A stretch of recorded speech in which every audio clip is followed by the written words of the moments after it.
So Final Cut 10 gets released, and people are, there's a little bit of, you know, some people are very excited, some people are, well, I think everybody's really excited. I don't think anybody is not passionate. There's nobody neutral. Nobody's neutral, right? Nobody's neutral. Everybody has some excitement to it, but it is but some people are very excited in a good way. Some people are not so excited about the process. So first of all, let's talk a little bit about what's changed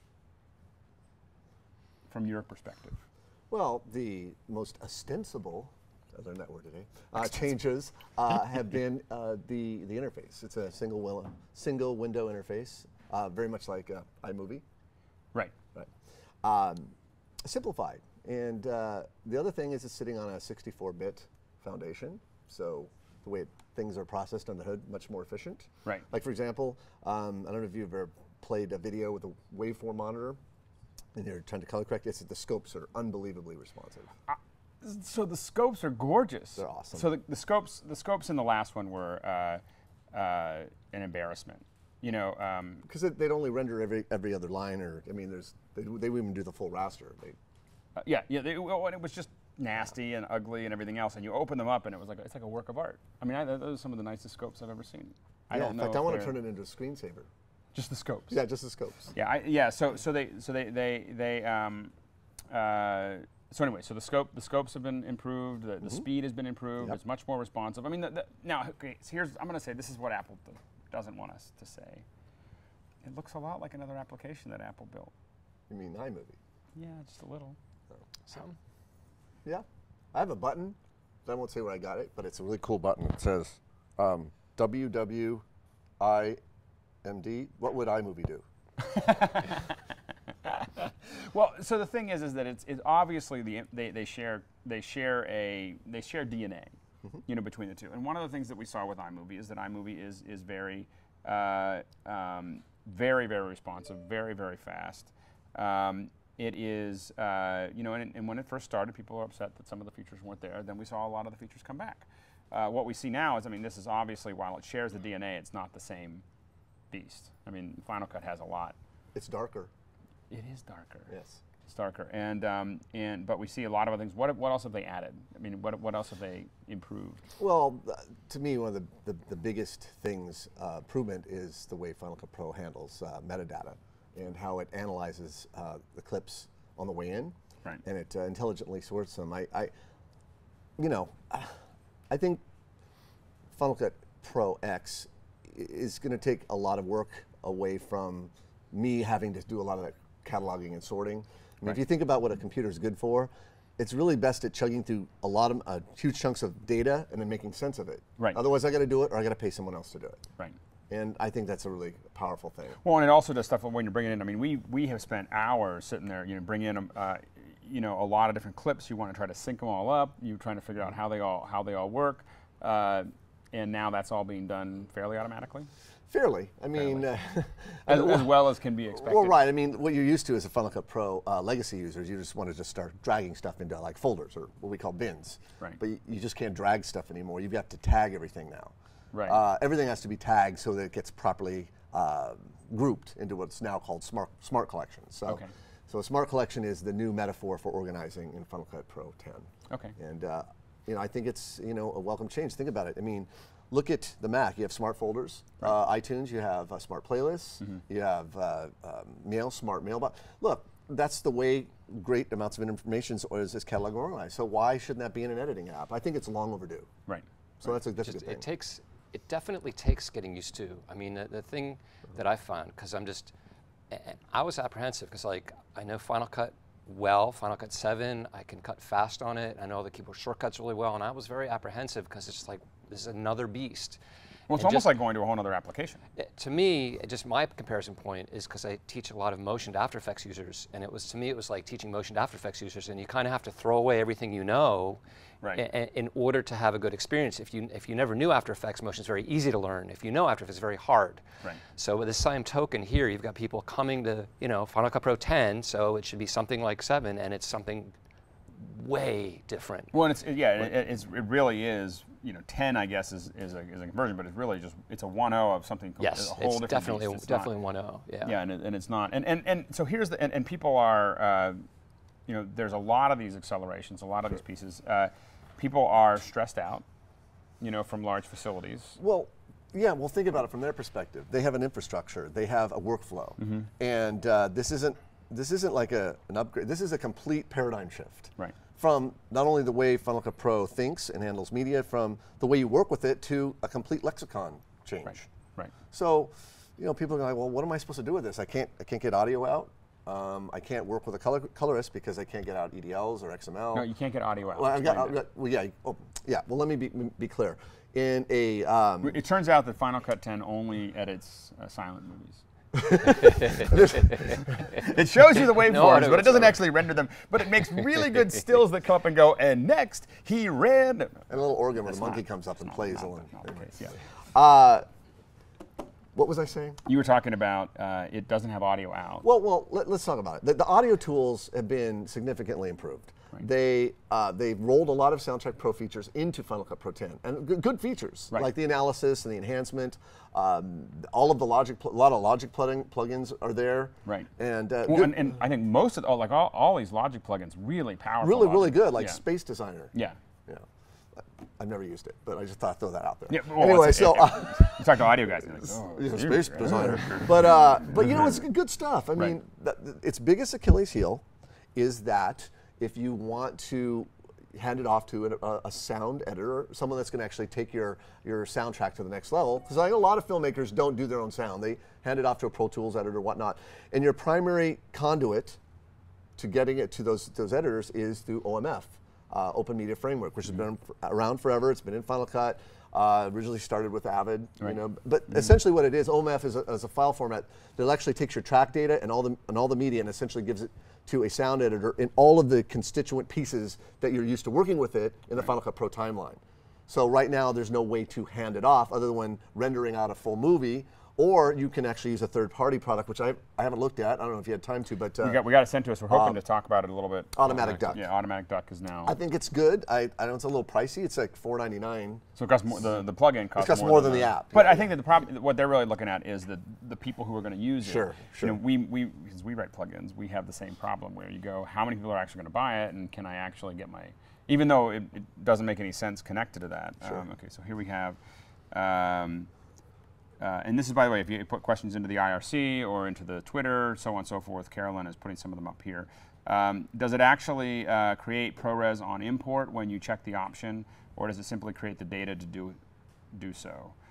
So if they're importing a .mod file, which itself is something that Final Cut Express would never do, and then they edit fine but don't appear to change. I think you meant .mov. I don't think mod. MOV, yeah, MOV. Importing to MOV. So the question is it basically converting everything to Apple ProRes? No.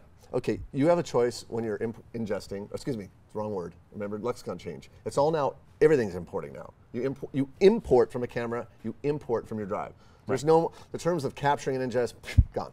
Okay, so we now have to call everything importing now. And there's no real importing from tape.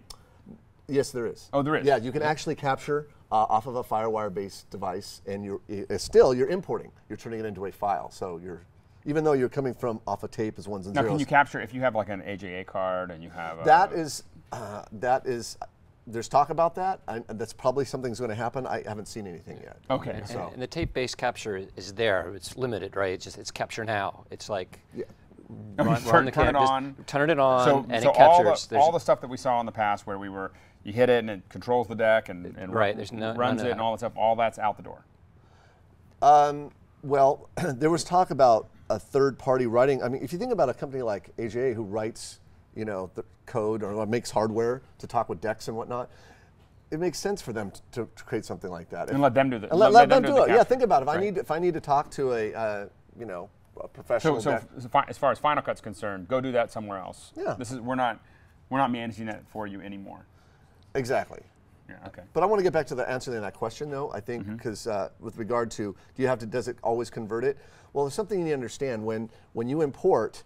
Let's say you hook up a media card and all your media's there, and Final Cut will see all that media, and you have a choice to, when you import it, it automatically copies the media from the card into the event library. It's a copy operation, and you have a choice to, do you want to copy it in its native format, or do you want to have it optimized, in other words, turned into ProRes during import? Right. Okay, that's where you have a choice. There's a checkbox there, one of two. And what does it affect your performance? It does. One thing that I did learn from Steve Bays, this is a few weeks ago, is that you can actually start editing right off the card.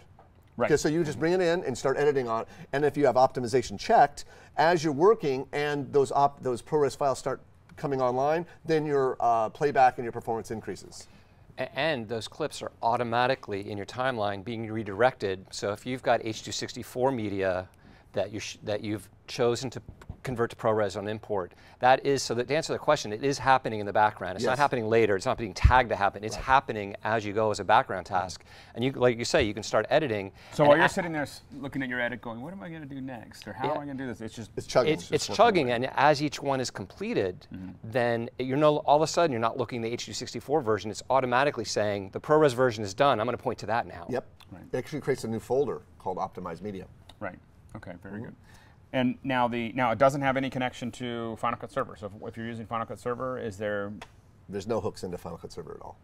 It's just like it's a sandbox. I mean, this is its own little sandbox. This is my world, and I will live right in now. this, Right now. Remember, moment, everything we're saying is kind of couched in a, this is version 1, and I'm sure Apple is monitoring the same boards that everyone else is. Right. And all of this negative press cannot be coming as a surprise to them. I mean.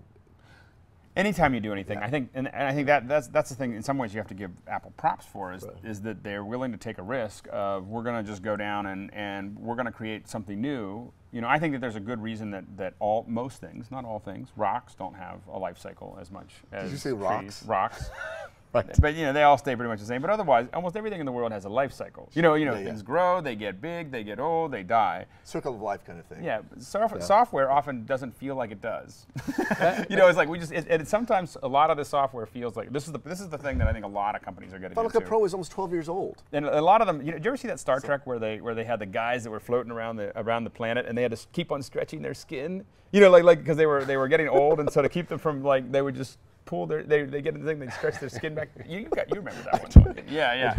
Anyway, so I don't remember that one. That's what a lot of the software is like. Like it's not really working, and and you keep on clumping code onto stuff. And if you looked at Final Cut 7, in my opinion, it felt like you kept on, clumping this code on, and an old infrastructure. There's even something bigger going on with that, I think, because I felt like Apple had this impossible product marketing challenge because they wanted to develop a product that satisfied an installed base of users and kept them happy, but is also trying to do something very much in the future. Right. And do something radically different and satisfy two very different groups of people, which is impossible. Right. And it feels like they chose to take the very forward-looking view and come out first with something that said, this is where we're going. Sure. Somebody referred to it as like skating to where the puck's going to be. Right. This is where we're going. So we got something out there that has a whole new model, this amazing performance, this great architecture, and we haven't gotten the other pieces there. So, and they're taking a lot of heat for it right now because it's got the name Final Cut attached to it. And if you're using Final Cut and you're making a living using Final Cut, you're expecting and have been waiting 2 years for something that you're expecting is going to give you all these things you need, and it doesn't. So is this good news for Adobe and Avid? Yeah. That's the big question. There's a certain number of people that everyone's been waiting for 2 years. They're waiting for something new. They've been told that it's not going to be something new, and what they're going to get is, and not only is it not going to be new, it's not going to be something they can use, and it's never going to get any better. Now, or they can, it's not going to, the one that they're attached to is never going to get any better. There's a new one that requires them to throw away their entire history and move on, and that's the. I think it's going to be somewhat of a win-win for everybody. Yeah, it seems like that.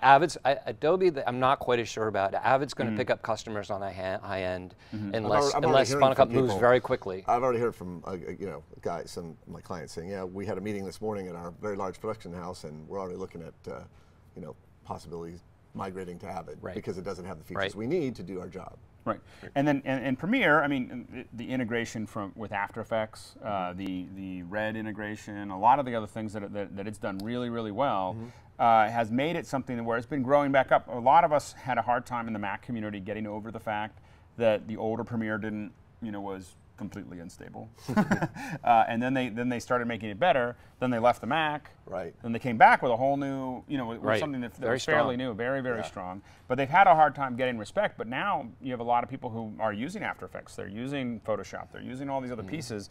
And it's one of those things that it is. This seems like it's a really great opportunity for people doing that kind of, that are using those pieces.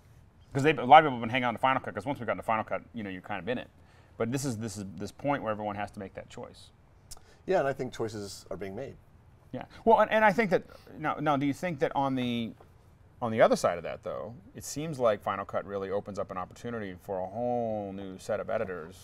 I think it's, probably a more huge so. thing. It's a huge thing. And the thing is, I don't think that means that Apple's going to walk away from an installed base that right now is, up in arms. I really believe that they are not stupid. Right. And they know what they're doing, and they had to make some very hard choices, and they're going to do as much as they can to keep everybody they can. At the same time, they're going for something big. I mean, I really feel like this is indicative of what they think, where things are going to go, and and they can help create that as well. But to me, it's a sea change that's going on, right. And I think it's behooves anybody who. Even if they can't use Final Cut, and I totally understand that, look, it doesn't work for us. We've got to be able to get at the moment. At the moment, and we'll wait, but it behooves everybody to get familiar with it. Yeah. Well, because I think that when I look at it, I mean, now the way the updates work, right. I mean, the updates could be coming fast and furious. I mean, there's no reason why it can't. They can't just keep on putting out a Hopefully. lot of adding Right. a lot of pieces into it if they want to. Right. A couple more questions here. Is it going to be, so is Final Cut going to be able to see these older video cards? Or we just don't That's know definitely yet? a Mark question. So here's the deal on video cards is that your video card has to be OpenCL compliant, or it has to be one of these Intel cards. Now, if you go, there's an Apple knowledge base article, and I put a lot will it of, run at all or not run at all? it won't even install. It'll say, look, you try to install, and it'll say, hey, well, then I you know guess it what? must have an OpenCL You don't have a compliant. Yeah, you don't have a compliant card. So, and one of the surprising, there's a couple cards that work today with Motion 4 and Final Cut 7 just fine that won't work anymore, like the 1900, the ATI Radeon 1900. So It used to be like a top-of-the-line card. yeah, a couple years ago. Now the newer, the ATI 4870, the 5870, there are a lot of people using now. Those are fine, but a lot of people are going to have issues. There's a knowledge base article from Apple that you can check out. I took all those knowledge base articles and I put them on my site just so I could remember where they were, because there's a bunch of stuff coming out from Apple that explains here's how to install correctly, here's the cards that'll work, here's the cards that won't work. They actually listed cards that won't work. Right. So you can get that list. The other thing that this person is asking though is, okay, great, I understand my cards are good, but will this card work on my old Mac? And that's a harder question to answer. It depends on the year of the Mac, and it's not very easy to find out, honestly. It's not easy to find out like what version of the Mac you have and will your card work with it. So it's harder to answer that. The other questions here, DVD export options. Well, you can export to optical disc. There's a new share menu in the vein of iMovie and the iLife apps. You have a share menu. So kind of like you can, if you just want to burn something on, you can do it. Well, we call those one-offs. I mean, you're not going to. Let's be clear. There is. You're not going to be releasing to Blockbuster. Oh. there is no right. Well, there's disc. Oops. Who buys this stuff? Anyway, Netflix. They don't do DVDs right, anymore. They're doing streaming. Yeah. Okay. Yeah. Well, Netflix needs more streams, but that's another point. Anyway. You can make what's one-offs. In other words, you can make a DVD or a Blu-ray disc directly from Final Cut Pro 10. Okay, but then you got to keep putting in discs. You can't author what we call author in the traditional sense. In other words, set up a menu structure, send up a branching scenario where you click one button, it goes to this menu, and create what people are used to as a sophisticated kind of intro to menus, outro to menus. That's kind of done. That's done. In fact. there's no probably really good way to even get it in. Well, here's the thing. You can export whole movies, I guess, for DVD Studio Pro, right? Well, let's talk about DVDs for a second. What's the real value of a DVD is that when I put it in, I can just jump to the place I want. It's interactive. Right. Okay, well, Apple has taken some of that off the table, and the fact that you cannot add even chapter markers in the Final Cut Pro timeline. Okay, only clip markers. So that begs the question, well then how do I get chapter markers into DVD? Well, what you have to do, this is why you need Compressor. You have to export to Compressor and then add the chapter markers in there. Then you will get the chapter markers for your movie. Now, can you get chapter markers in QuickTime in Compressor by adding yes, in there as well? you So can. you can do it either way. You can, but what my point is that you have to go through Compressor to get chapter markers out. The other thing is that when you export from Final Cut, you have to export the entire project. You can't say, I want an in and out point, I want to export this portion, the entire thing. So if you want to export a portion, you send your project through the share menu to the Compressor, and then you set your in and out markers in the batch, or excuse me, in the preview window of Compressor. That seems really weird. I'm sorry, saying the way it is. Hey, I'm just going the way I see it. I'm like, I'm kind of used to the in and out points. There's So a lot of weird in and things out going on markers. here. You have to send the whole project. So what is the story on importing layered Photoshop files in Final Cut? Motion 5. I can, yeah, so Motion 5, yeah. So you can't right now, but in Motion 5 you can. So, and the whole interaction of Motion 5 and Final Cut 10 has some very great things about it, and some things that are kind of missing if you're used to doing things like round tripping, which you can't do anymore. Right. But specifically to that question, you could import into Motion, you've got all your separate layers, and then you can publish that Motion project to Final Cut and then access it through the generator's browser in Final Cut. So explain the publishing process with Motion, because I think that's actually a pretty interesting new development. Yeah, this is to me, this is one of the huge changes, and I think people will start to discover this a little later, because right now people are just digesting Final Cut, like what is this thing and how do I deal with it? But slowly they'll migrate over to the bottom right corner of the interface, like what are those buttons down there? And there's a set of browsers where you have titles, transitions, effects, and generators. And it sort of is like the effects tab in Final Cut 7, but the big difference is that almost every single one of those projects in there are motion projects. Wow. Okay. Everything's a motion project now. So Motion is essentially an effects editor. It's like a development tool. I'm going to call it MoDev. Right.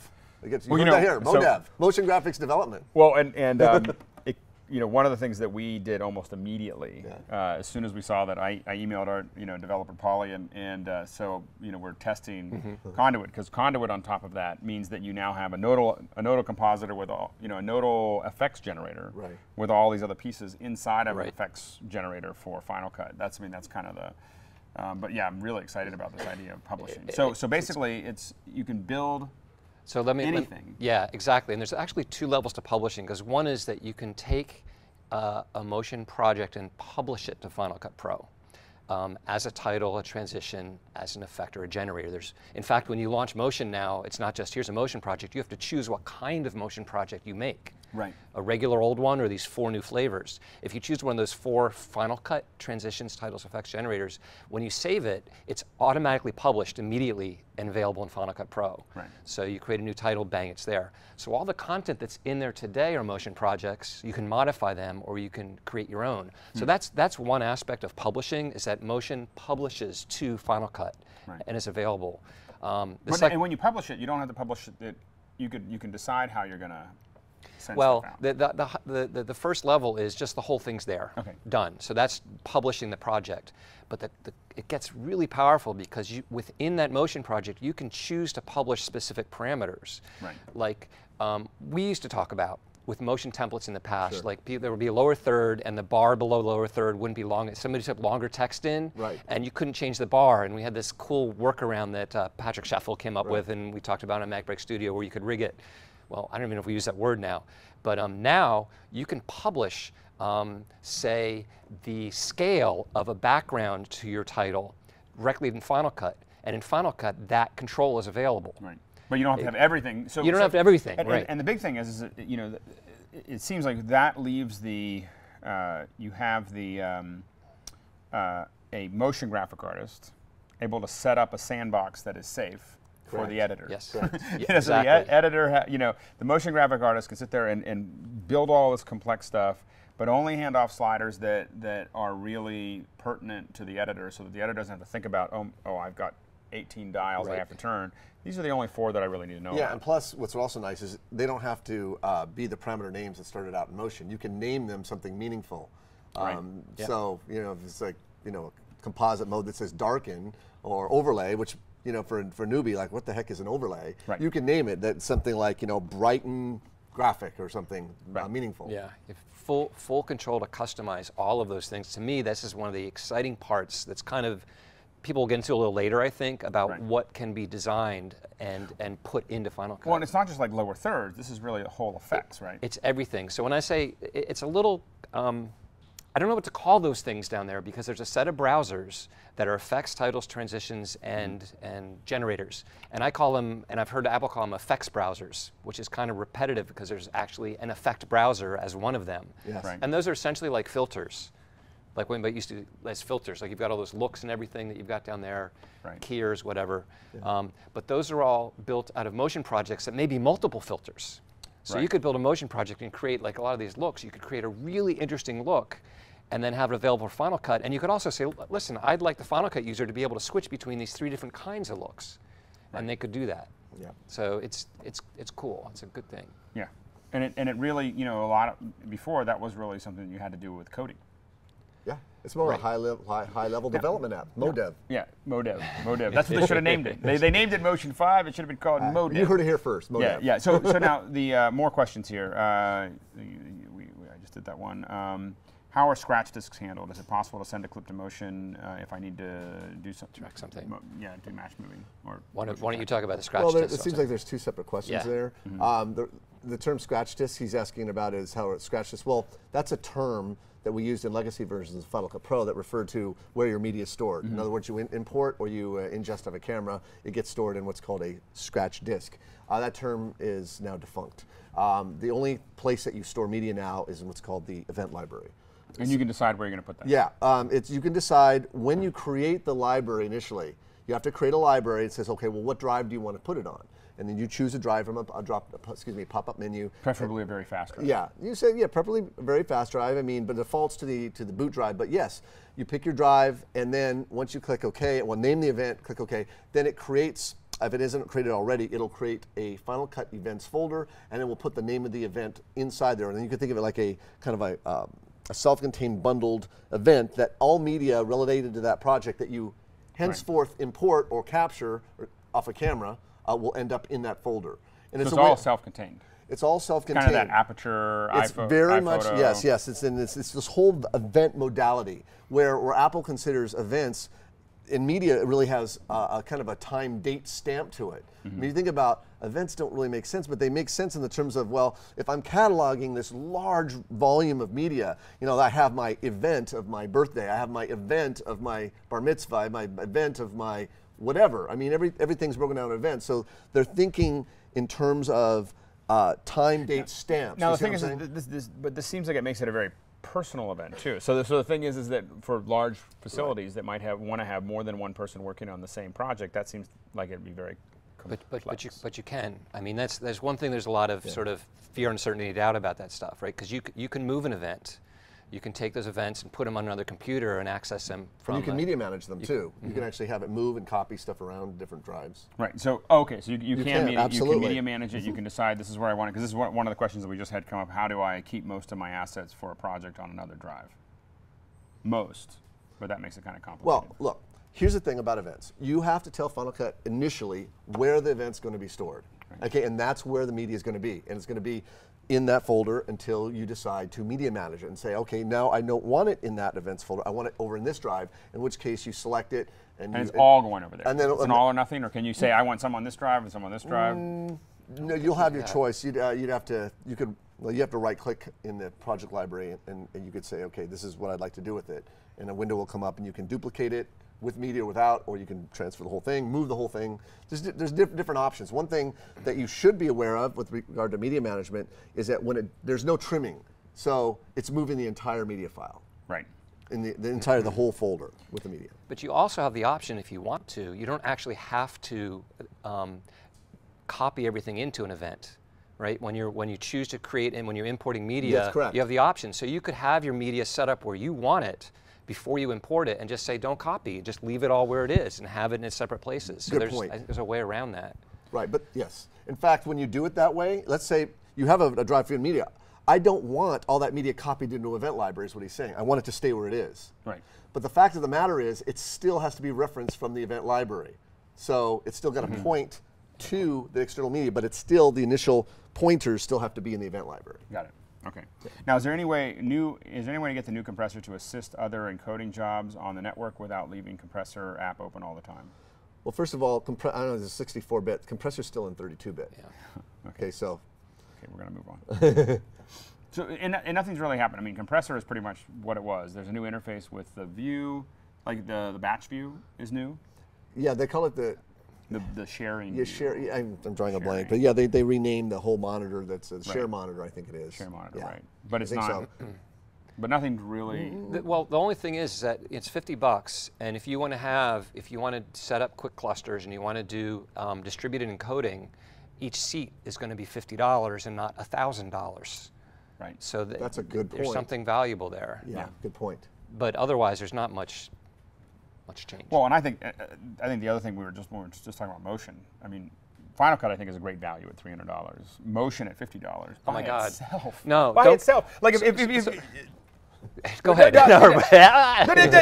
It's $50. It's, you know, and you know, I mean, it really hasn't changed that much. It hasn't changed dramatically from the last version of motion. Well, it's completely rewritten. Right. Okay. It's But rewritten. It's 64-bit. It feels. It's fully color managed. Right. Okay. It was never a color managed app before. Can you explain what color managed is? It means that it will recognize color profiles that have been assigned to the media that you bring in, and it will interpret that color profile. So you should be able to match colors better. It also means you need to be careful about your monitor profile and have a color corrected monitor. And it also means that you got to be careful when you're sampling with a color picker that you set it correctly. So there's a few things. We'll do some stuff about that, but it's a good thing. Yeah. The thing is, there's all this stuff for Final Cut about motion. This rigging and publishing is really the only really new big thing, right? All the other stuff, like people want like more 3D or more. It's like, I'm sorry, motion is still functionally what it is, but the rigging and publishing are huge things for Final Cut. Right. But put Final Cut aside, because I see people now like, can I just buy Motion? It's like, well, you can. You can't bring those Motion 5 projects into Final Cut 7. That's not going to work. But I thought about it. It's like, you know what? Even in Final Cut 10, Motion with its new keyer. So that's one other thing. It's got a fantastic new keyer. Yeah, and it's got that. It's not that I had a business making. Yeah, well, you just have to like raise the bar. Raise the bar. I've been looking through the keyer. The keyer is right here, but I was looking through the keyer, just kind of like, that's a really nice keyer. I mean, you know, I thought they did a great job. It's got and the keyer's available in Final Cut as well. But when you go in Motion, there's even more available. Right. And it's got a new color balance feature, which is almost like the color corrector three-way, dare I say. It doesn't look like it, but you can pretty much do that by this simple little thing. It looks like you wouldn't even know it's there. Right. So, but it allows you. So in Motion, you can edit together something. Think about a short spot. You can edit together. The trimming is a little hard. It's not like doing it in Final Cut, but you can edit together a piece, do color correction, do keying, do compositing, do your graphics, and you can create professional-looking stuff with a very deep app for $50. Exactly. I mean, it's without even talking about Final Cut Pro and what you can do with it for Final Cut Pro. I mean, just by itself. I mean, it's just for a keyer. Yeah. You know, just use it for a keyer, yeah. and you're done. I mean, it's just, to me, it's like. Well, and to put it in perspective, in the last version of Motion, and we're gonna test this with some of the shots that we have. You know, we did 180, 200 shots in Motion for a feature film. Right. Right. So you worked on some of them. Yes. And so the thing is that Motion has the Kevin back there is twitching. I just mentioned it. And he's like the banging on his head. He's got that out. So anyway, but it wasn't Motion's fault. It was just there was lots of things going on. But but it's a very, very powerful compositor. It works differently. It is not a replacement for After Effects. No. After Effects gives you a lot of control that you just don't get in Motion. But when you want to do things fast, when I think of like, if someone asked me now, I want to do like, you know, shorts for my company's website, or if I want to do, you know, like short little, you know, little bits that doesn't require a lot of heavy editing, just requires pulling stuff together, or if I want to do a, like, you know, Comcast commercials or whatever, you know, and I don't have a lot of money. I mean, to me, motion is like the thing that, you know, $50 and you're off to the races, you know. So I think I think it is exciting. Events browser, this is more about the events browser. They're trying to wrap their head around it. They feel like they need to know where all their, you know, where they store, where, you know, where, everyone keeps on going over, it's in the same folder. How can it be in the same folder? Well, because when you create a new event, it creates a separate event name. So like, I create a new event. I say, okay, this is Petaluma cow tipping. Okay. Okay. No. All right. Anyway, let's say it all goes into that. Let's say it all that goes doesn't into work nearly as well as you think it would. Anyway, all the I don't know anyone that actually cow tips. I saw a lot of cows coming in on the 101. But no one tips them. No one tips them. No. Okay, so you put the media into your Petaluma cow tipping, and then you create another event with something else. You know, under a completely different name, you know, San Francisco time lapse. And then now there's two folders. So you have two folders with two separate names. Okay, and everything's combined. Everything you worked on. It's really, it really idiot-proofs it in a lot of ways. It just puts everything in a nice, organized folder, and it's easy to find. We spend a lot of time trying to train people to keep everything in a nice. Well, I mean, the whole capture scratch thing could be really confusing, and stuff can like, you know, like those Chinese dolls that like eggs inside of eggs inside of eggs. Well, that's in the old legacy. If you didn't know where to put stuff, you'd have media like 10 levels down. No, the one thing that you're not doing though is this is another question here is they say can I import without copying? But really, you know, it's going to move everything into that. No, there's we talked about. Yeah, you can. You can link to it. There's the checkbox is copy media. Just uncheck that, and it won't copy the media. Right. But look, think about it. If you're coming off of a card, off a CF card, you're going to want a copy. I mean, as a backup. Right. Yeah. It just depends. You might have a bunch of media on a drive, and you don't necessarily want it copied, but you've got the option. Sure. You've got the option. Questions? Okay. Wow, you're set up. Look at that. Of course, it's the person furthest over. Sorry, guys. So considering you can't use Final Cut Pro templates, can you use motion templates in the new motion that you had that was the old version? Can you use old motion templates in the new motion? In the new motion? Yeah. Okay. Yeah. So let's broaden that a little bit, just to talk about. I think that brings up the whole question about Final Cut 7, Final Cut Pro 10, Motion 4, Motion 5. So older motion templates, I should say it differently, older motion projects, Motion 4, Motion 3, I don't know about Motion 2, I haven't tested it, but older motion projects will open in Motion 5. Okay, so motion is not like this complete a lot of people back there in the audience go, yeah. yeah. They will open, okay? Yeah. And if you want to get those older motion projects into Final Cut Pro, you can open them in Motion 5 and then publish them, okay? And they'll show up as generators, so you can have them in Final Cut Pro. What I'd recommend is learning about publishing and rigging, so not only will they show up Explain rigging. Okay, so how do you talk about rigging? So we talked about publishing, where you can publish individual parameters, the color of a background, or the amount of blur on a blur filter. But in motion, you can take multiple parameters and tie them together to a single control. So for instance, there's three kinds of controls. One's a checkbox, it's the simplest. So you have a checkbox, and when somebody checks a checkbox, it turns off a whole bunch of layers, or drops their opacity to 0. Or it moves things into a different place on the screen, or it changes the color of something. You can just do that by a checkbox. You can also do a pop-up menu, where you can have as many states in that pop-up menu as you want. So you could select one thing in the pop-up menu, and the whole motion project changes. All the colors change, the shapes change. It could be a completely different kind of theme. And then there's a slider. And the cool thing about the slider is you can set states on the slider, and you can drag between it, and it'll interpolate between them. And so you can even keyframe it, too. Yeah, and then in Final Cut, you can keyframe it. So the idea is in motion, you can set up those single controls that control a lot of parameters, and then you can publish those, they're called widgets that live in a rig, into Final Cut. So in Final Cut, you don't necessarily just have a slider, you know, I'll change this to blue, but you have a pop-up menu that says, let me choose the blue theme, and it changes every element to all the shades of blue that the designer chose. So previously, like we've, you know, we sell motion templates. We've done this in the past, and we've created all these different versions. Here's the blue one and the green one and orange one. Here's the HD version. And we had to create all those as totally separate projects. Yeah. Yeah, and now you can just rig those things, and in one project, the Final Cut, and the thing is, it's so deceptively simple. Right. Because in Final Cut, you go to Inspector, there's a little pop-up menu, and like, I'll choose that, and it changes, like, oh, that's nice. But behind the scenes, there could be dozens or hundreds of things in that motion project that are changing by one little menu. And you mentioned the aspect ratio thing. So that's one aspect, but you can also set up the motion project for different, what's called display aspect ratio snapshots. So give me the 16:9 version and also give me a 4:3.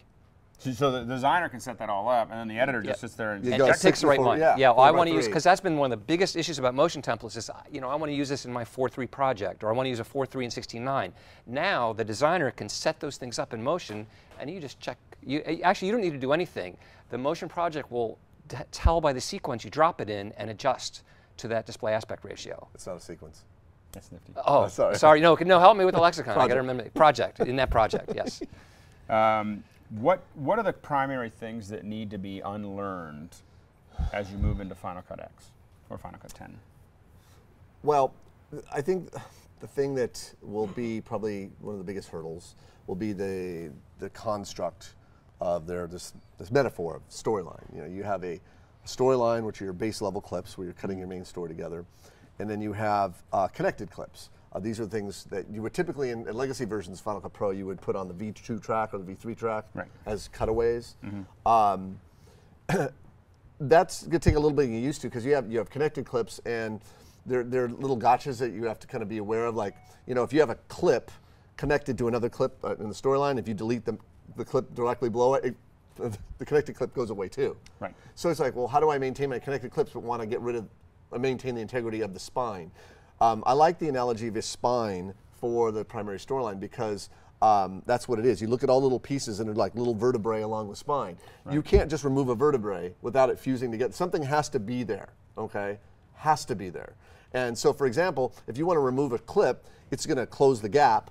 Or if you don't want it to close the gap, then there has to be something there, and that's where the gap clip comes in. So you have to have this, you have to think of a gap clip almost like a mandatory slug to keep your timing. So things like that you kind of have to think differently about. Like in Final Cut. Now what's the advantage of working that way?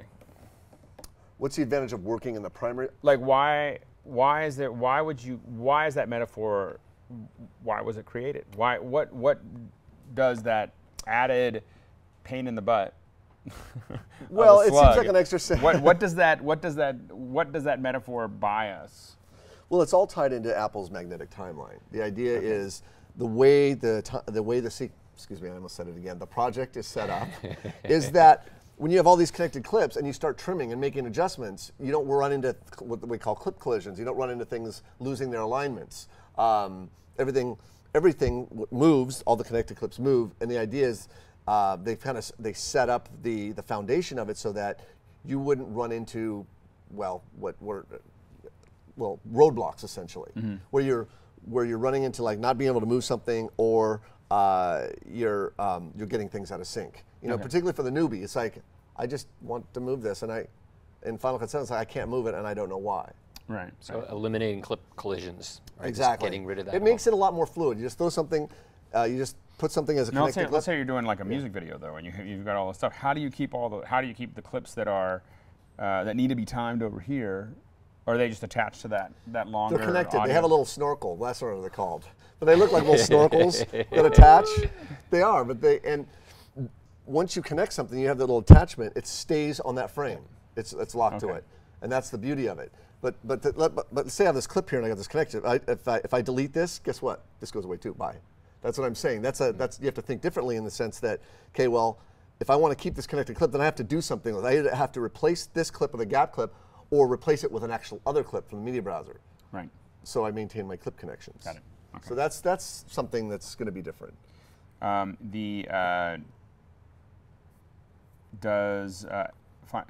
Is it graphic? It's very graphic. The question is a Final Cut 10 graphic card intensive? And I think the answer is yes. Yes, we went over that earlier about the it's very cards. Heavy. I don't think we're going to answer that one. Were you able to hear from any Apple engineers if there were particular technical problems preventing XML? And we're going to have to. We can't address that at all. Because then they won't be able to talk about anything, they'll end up at the bottom of the apple pond. There's like a pond behind Apple that you know they don't actually It's built on a swamp, but it's very stable from all the bodies. Exactly. So anyway, so yeah, you don't want to end up there. One of the questions is if we're going to rebroadcast this. If everything goes okay and all the recordings worked, yeah. We do a lot of live streams. I feel kind of embarrassed to say this. We do a lot of big live streams, and then unfortunately, we usually pay the price in the office, and so most of our heavy gear is flying. It's in transit. It's in transit. On its way to Africa. So we kind of did this weird thing to record, and we'll see how this turns out. It might be a little weird. We'll see how this goes.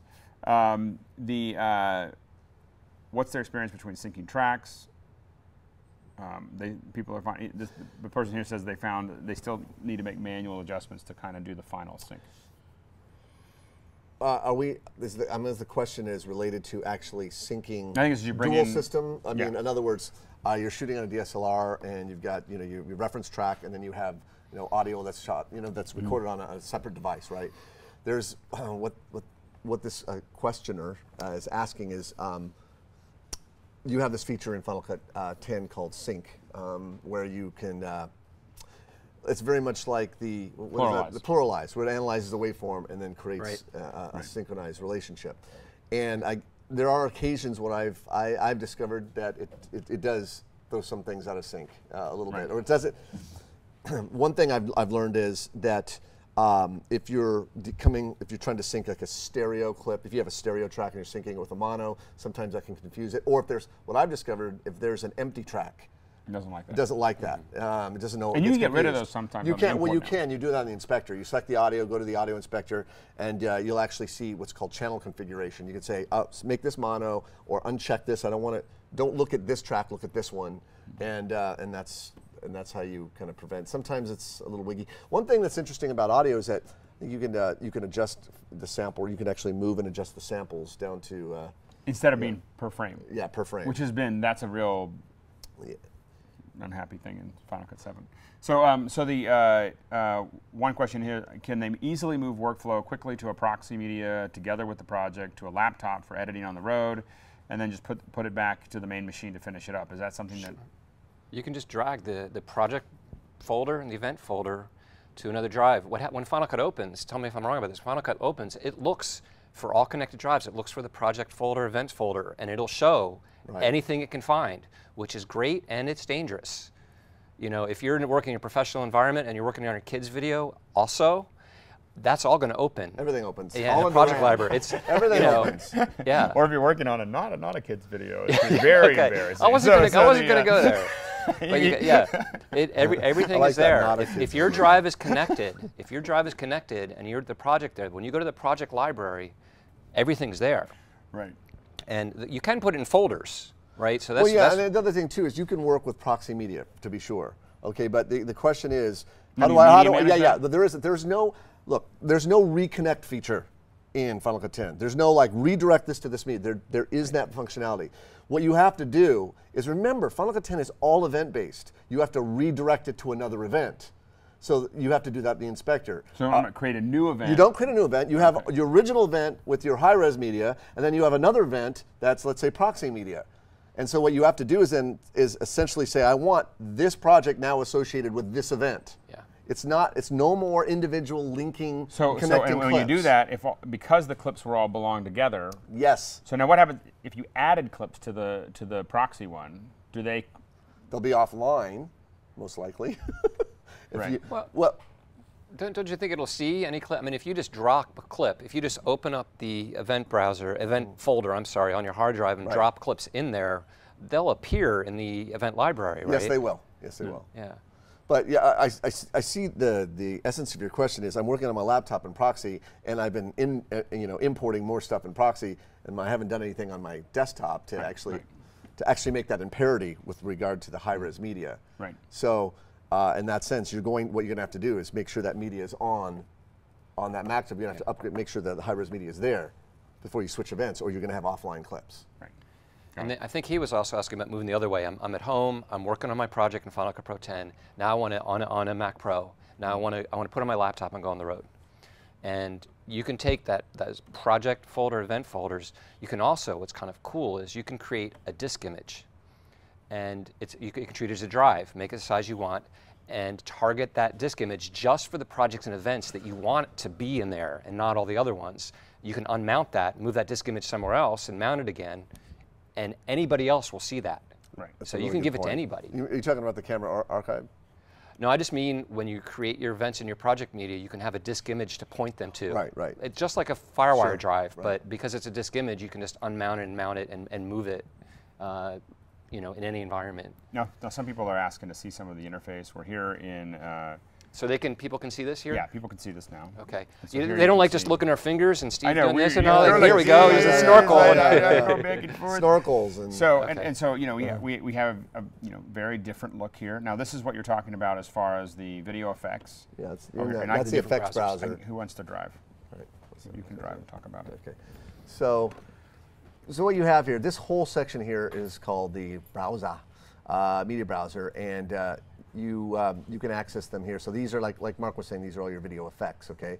And if you right-click on them, you notice it's open copy. So this is reinforcing the point that all of these are essentially motion projects. Right. Okay? So if there's anything there that you like, you can simply open it in Motion, tweak it a little bit. Like, oh, that's close, but I really wish it did a little something else. You can go into Motion and set it up. And before you do, don't just judge it by what you see in there, because first you should apply it and check out what's available in the inspector and Final Cut, because often a lot of these things are rigged or have published parameters that let you change them dramatically, especially a lot of the titles. You might look at a title and like, that's just a boring thing.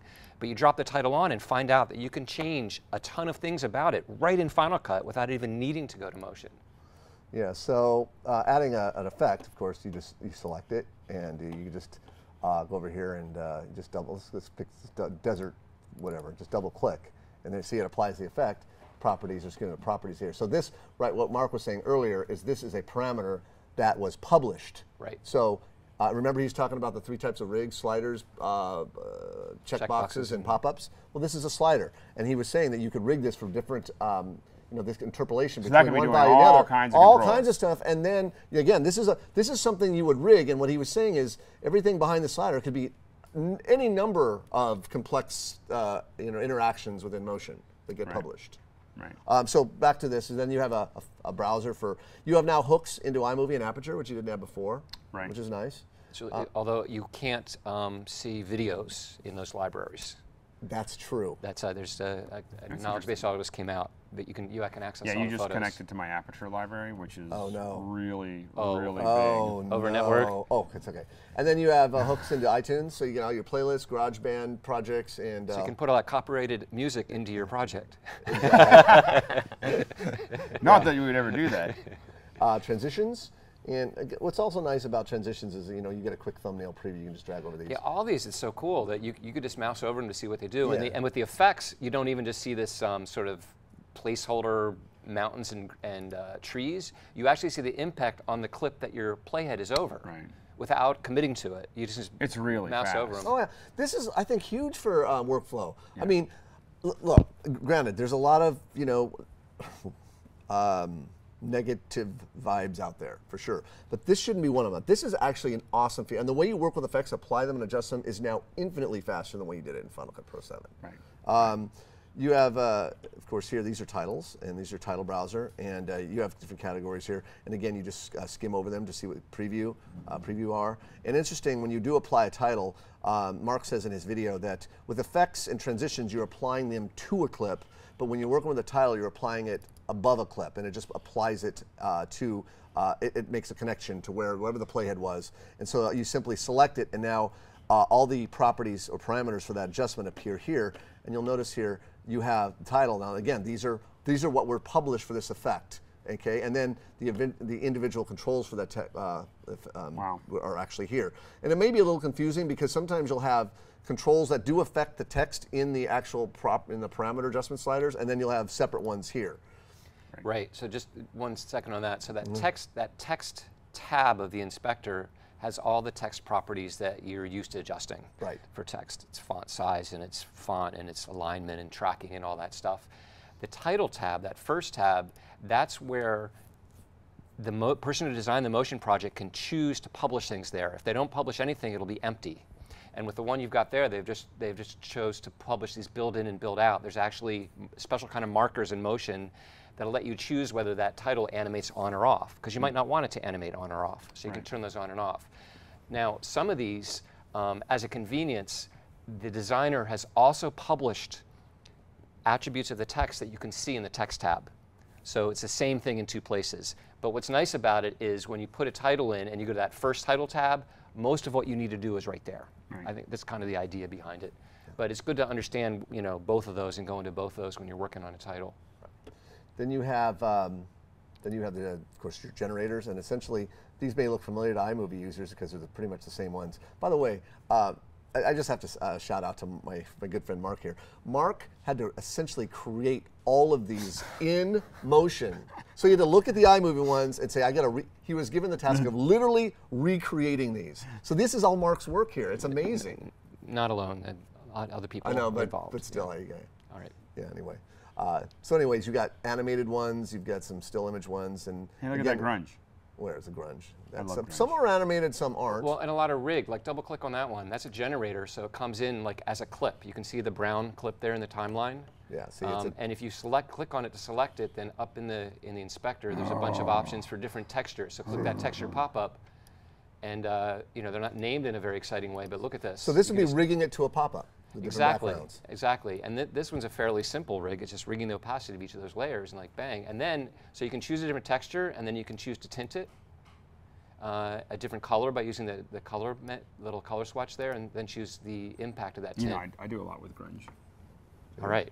Yeah, you have it the whole that whole toolkit. I think we might have to. Yeah. It gives me some creative opportunities. Yeah, I mean, this should just start to get you a sense of what's possible with this stuff. I mean, that's why just looking at that picture in the inspector doesn't really tell you. It's like, oh, I don't like that wall. It's like, well, wait, there's a lot of other options beside that thing. So you got to kind of dive into them. Right. And what's the iMovie? The green? Yeah, why is that in there? What is that? Double click on that. Just makes a green background. Well, if you click on it, you're just like. No, you can choose. You know, all it is just a colored. So here's the deal. Final Cut Pro 10 can import iMovie projects. Okay, but here's the question: is, but it can't import Final Cut 7. It cannot import Final Cut 7. All right. That is true. That is I hear some snickering in the audience. You hear the snickering? Wait. Let me ask that question one more time. Do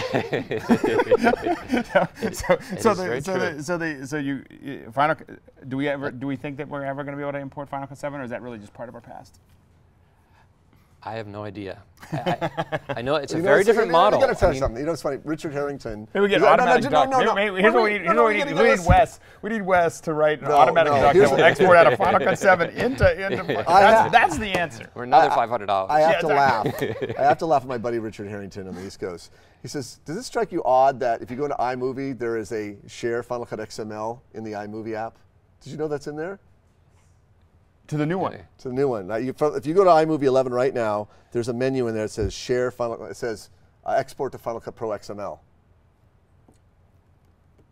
So. I don't know. He just pointed that out. I mean, do you have iMovie on here?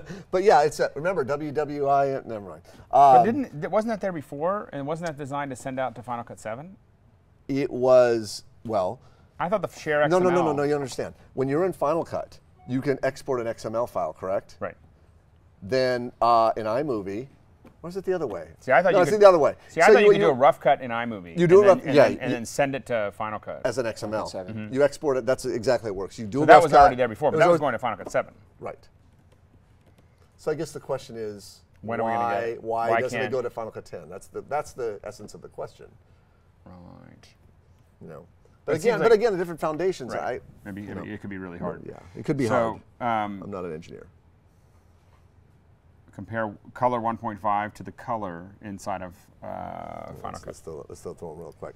Okay, first of all, in terms of color grading or color correction, it's called actually color enhancement in Final Cut 10. Of course, we've all looked at this. You do a one-click color balance, okay? Where it's, you know what it's doing there? It's actually looking through the whole thing and trying to find the closest thing which is supposed to be balanced and picking a reference frame to balance on. Right. And it'll only do that is if you pre-analyze the footage. Okay. On before. If you don't, then you pick the reference frame by moving your play into the frame and say, this is the one that's closest that I think is to neutral color balance. Right. And then when you apply, and then when you go up here and choose balance color, that's the frame it's going to use to balance the shot. See? Did you see that? So here I have a question for you. Now, is it doing that dynamically? Well, yeah. Well, if where is it? Where's the colors? So it's doing that dynamically all the way through Look, the clip? look, yeah, for the whole So clip. if the color changed throughout the clip, You're still having to pick a reference frame. but no, if it analyzed the frame, Well, that's a really good point. If you analyze it, it's looking, like when you choose import, it says analyze for color balance, it's going through the entire clip, looking at every frame, and it's looking and it's trying to interpret, okay, based on all these frames, which one is the closest to what's supposed to be neutral balance? Based on contrast, RGB values, all of that, and say, okay, this is the frame that's closest to neutral, and then when you bring it in, and when you drop it in the timeline and choose, and you click, and you choose match color, it's supposedly will look but right. is it matching it throughout a single clip or over the whole frame? It basically, does it change everything? Like if you have a 10-second clip, and you pick, this is what I want to color correct to, will it try to Essentially even everything out? keyframing it, you mean, like changing it No, over time? I think what he's saying is, what if you're panning and you go you're panning by a You pan from window indoor and and then then outdoor. Is it going to try to fix that, or is it going to leave it the way it is? Well, I mean that's a scenario where it's going to be confused because you have two different you have a lighting cocktail going on there. You got right. I like cocktails. No, I just think that one of the questions people have. So No, well, anyway, the bottom line is that all that stuff. Let's get to the essence of the question. What about the color grader? What about the color corrector? You can, once you make your adjustments, you click this little button here, and this brings up the color board. the color board. The color board, which it's a completely different way of thinking about color. Normally, you would start an exposure, and you would adjust. You have the independent controls, the very Star Trek. shadows, mids, and highlights, and then you have an overall control. Right. The thing, and I mentioned this in a number of articles I wrote, what I'm not crazy about is that there's no, like, color grading is all about subtlety. Sometimes you want to move it by just a point here, point There's no there. way to nudge There's it. no way There's to no nudge it. There's no numbers. numbers. You got You a grab the big mouse. sweeping judgment. I think that's And there's no control interfaces or. there's no, exactly, and I think that's an Achilles heel of this as a professional color grading tool. And I make no bones about it. I think this needs some work. There is under the window, there is an actual, it's a video scope. So, and we talked about that. And you do color grading. It starts out with a histogram, but you also have waveform and vector scopes, which are nice. You need this to look at your image objectively. And you could right click, So say, pretty. look, I want to just choose RGB overlay or green or what have you. There's your objective viewpoint, and go ahead and play the clip. And you'll see how responsive this is. It's pretty. Look at how responsive that scope is. And if you had some action, you wouldn't believe how good that works. The other thing is in saturation, same thing. If you go to saturation, you have. Looks like we're not seeing all the interface here. Are we seeing all the interface? Yeah. Again, you have these big sweeping mouse controls, and then their color. This is the actual color board itself. You have a global control right here, and then you have your tonal ranges. Okay. What might be confusing is you have a negative and a positive color range. So if you want to remove green, because that's what it is, you pull down, and it adds red, right? If you want to add more blue, you have to move this over here to the blue range, and then to pull up, add more blue. Want to reduce blue? Pull down, because this is a neutral line. The thing is these colors that notice is turning more yellow. Well, this isn't arbitrary, and that's the funny thing is because I say that Apple can't get away from the color wheel because it's yellow, but if you look at this, yellow is the opposite color on the color wheel. So they're still using a color wheel model, but they're trying to simplify it for YouTube folks that are like, I just want to remove yellow or add blue. Now, See can what you I'm do saying? multiple things there? Can you set down some blue and Yeah, you do it? you do it. can. Yeah, you can separate Another them out. thing that's And you can do multiple corrections, right? Yeah, you can do more. That's another. You can stack corrections. Right, Okay. right. The other thing too is, you know what? In Final Cut 7, you can right click and say, I just want to reset that one property or one parameter. When you do the reset hook here, watch. Let's see. Resets everything. That's it. That needs to be fixed. Yeah, I mean, yeah. that's. I think this is a very good example of the challenge Apple faced where it kind of breaks, because what they did is created something for somebody who's never done color correction before that they can figure out very quickly, right? But at the same time, they took something that people who are used to color correction, and in any app that you've ever done color correction, they're color wheels. You know, it doesn't matter if it's Colorista or synthetic Aperture, Color Finesse, or After Effects, it doesn't matter. You've all got color wheels, and all of a sudden you've got this well, I think some different of them, thing. I think some of those, whether it's Red Giant or the guys making Color Finesse or whatever, I think that there's a sigh of relief to some degree, because this is not a replacement for what they were doing. Right. There's still a lot. Now the question is when they're building those plugins, when you're building a lot of plugin manufacturers were building their kind of custom interfaces. And that doesn't seem like that's going to really be, right now it's just when you publish from Motion into Final Cut, you're just getting sliders. Right. Right now the only way I know of, and there could be very well that you can interface, is if you've got an FX plug, that FX plug is implemented within Motion, so you go in Motion and use your FX plug to do your whatever cool effect it is, and then take that project and put it into Final Cut. Whether you can do a custom interface remains to be seen. Right. The other thing about this is we're now working in RGB instead of YUV. Right, so everything we've learned about start with contrast and then move on to hue and saturation. It's a little bit out the window because all of a sudden these things are affecting each other. You adjust your exposure, you're actually impacting color and saturation now because you're in RGB color space. So which you are with color, or I should say you were with color. So it's not something brand new. So people have been using color, but this of everything in here, this thing to me takes the most getting used to. Even though it's fast, you can sort of get what to do, but it's such a mind, if you're used to the color wheel, to me it's hard to get used to as a whole events collection, smart collections and keyword collections. Yeah. Right. You get there, but it really takes some working with it. Now, is there a good way for someone, if you say have, you're recording, you're doing a dual sound record? Okay. Can you drop in one long audio track and then have all the video clips syncing to that audio track? Is there a way for it to do that automatically, or are you really going in manually to tag that all up? So I think what he means, I think, because now... So the scenario, imagine, if you will. You have an interview like this that's going for a long period of time, and I just leave the audio recorder on, because that gives me my long continuous.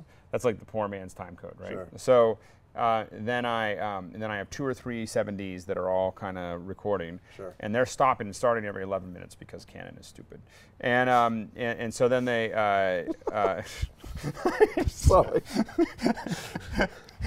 It's true. We got to close the file. You got 11 and a No, half I got every 11 and a half minutes. It's like I will stop and start. I will stop and start. So now I have, and it's like I will buy I will buy an F3. I will buy an F3. Every time you click on it, it's like so anyway, so I end up with all these different clips that are all they all have little gaps in them from the different angles, but it was one continuous little piece, and I want them to all sync to that one long sound. There's no way to do that, to say take these clips, make them all line up and sync to this. I think you have to still have to sync each They have to individual overlap clip. to each other. Yeah, you still have to sync that would be them multicam. Yeah, that would be which multicam. is, when we're talking the glare, one of the other glaring, which you can't do. Yeah. Which you can't do. So what sad. if, just for fun, because right now you have to choose, if you want to sync audio and video, you choose the 2 clips in the event library, right? Okay, and then you make a compound clip out of those, right? So maybe you could do that with every one of those little video clips, tying it to the same audio clip. Yes. And then could you stack them all up in the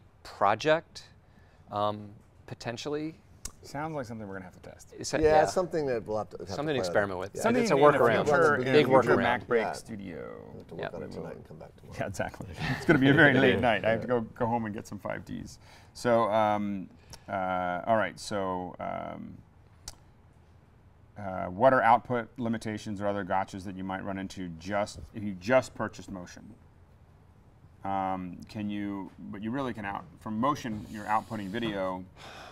That's a great question. I honestly am not sure, because everything I do with Motion is Final Cut. So we don't even know. Can you render? You can't. No, from Motion you can. Motion has a share menu. Why don't you bring it up? Okay.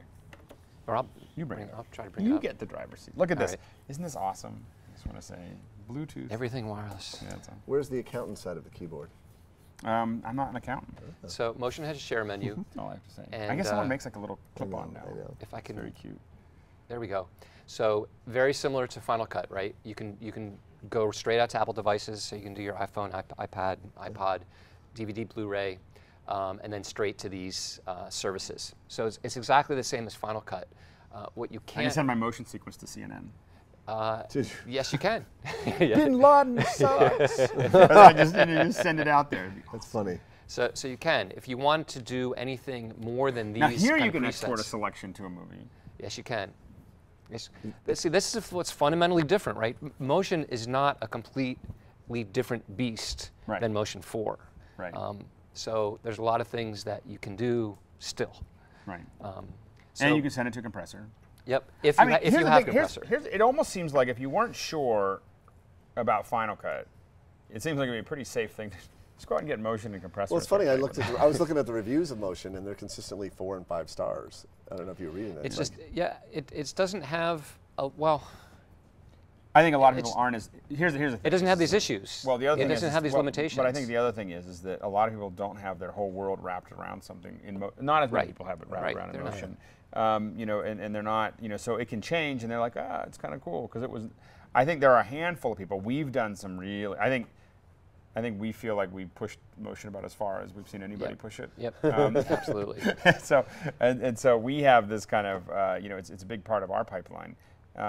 But I think most people use it for little things and lots of things, and so this in a lot of ways this really makes that easier. Mm-hmm. But I do think, I mean, this is the sleeper here is that, you know, the sleeper cell is that Motion for $50 is again outrageous. Yeah, we were both surprised it was $50. It's shocking. I thought it was- we I were thought it'd be more. we were shocked. We thought it'd be at least. I mean, even at $99, we'd go, "Whoa, that's really good." But $50, it's like, wow. Yeah. Yeah. Well, I think Apple wants people creating content for Final Cut Pro 10 users. Right. How can you show how? Please show the placeholders. Oh, that's a cool thing. Yeah, yeah. Let's look at that. Please. So in Final Cut, this is a low-resolution monitor. Huh? We can drag this up. Well, But it we're looks streaming and it's going to a mixer, looks- and Okay.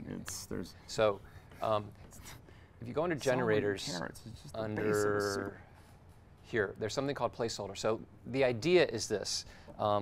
You're cutting something together. Well, one way would be you're just missing some shots, and you want to have something there as a placeholder.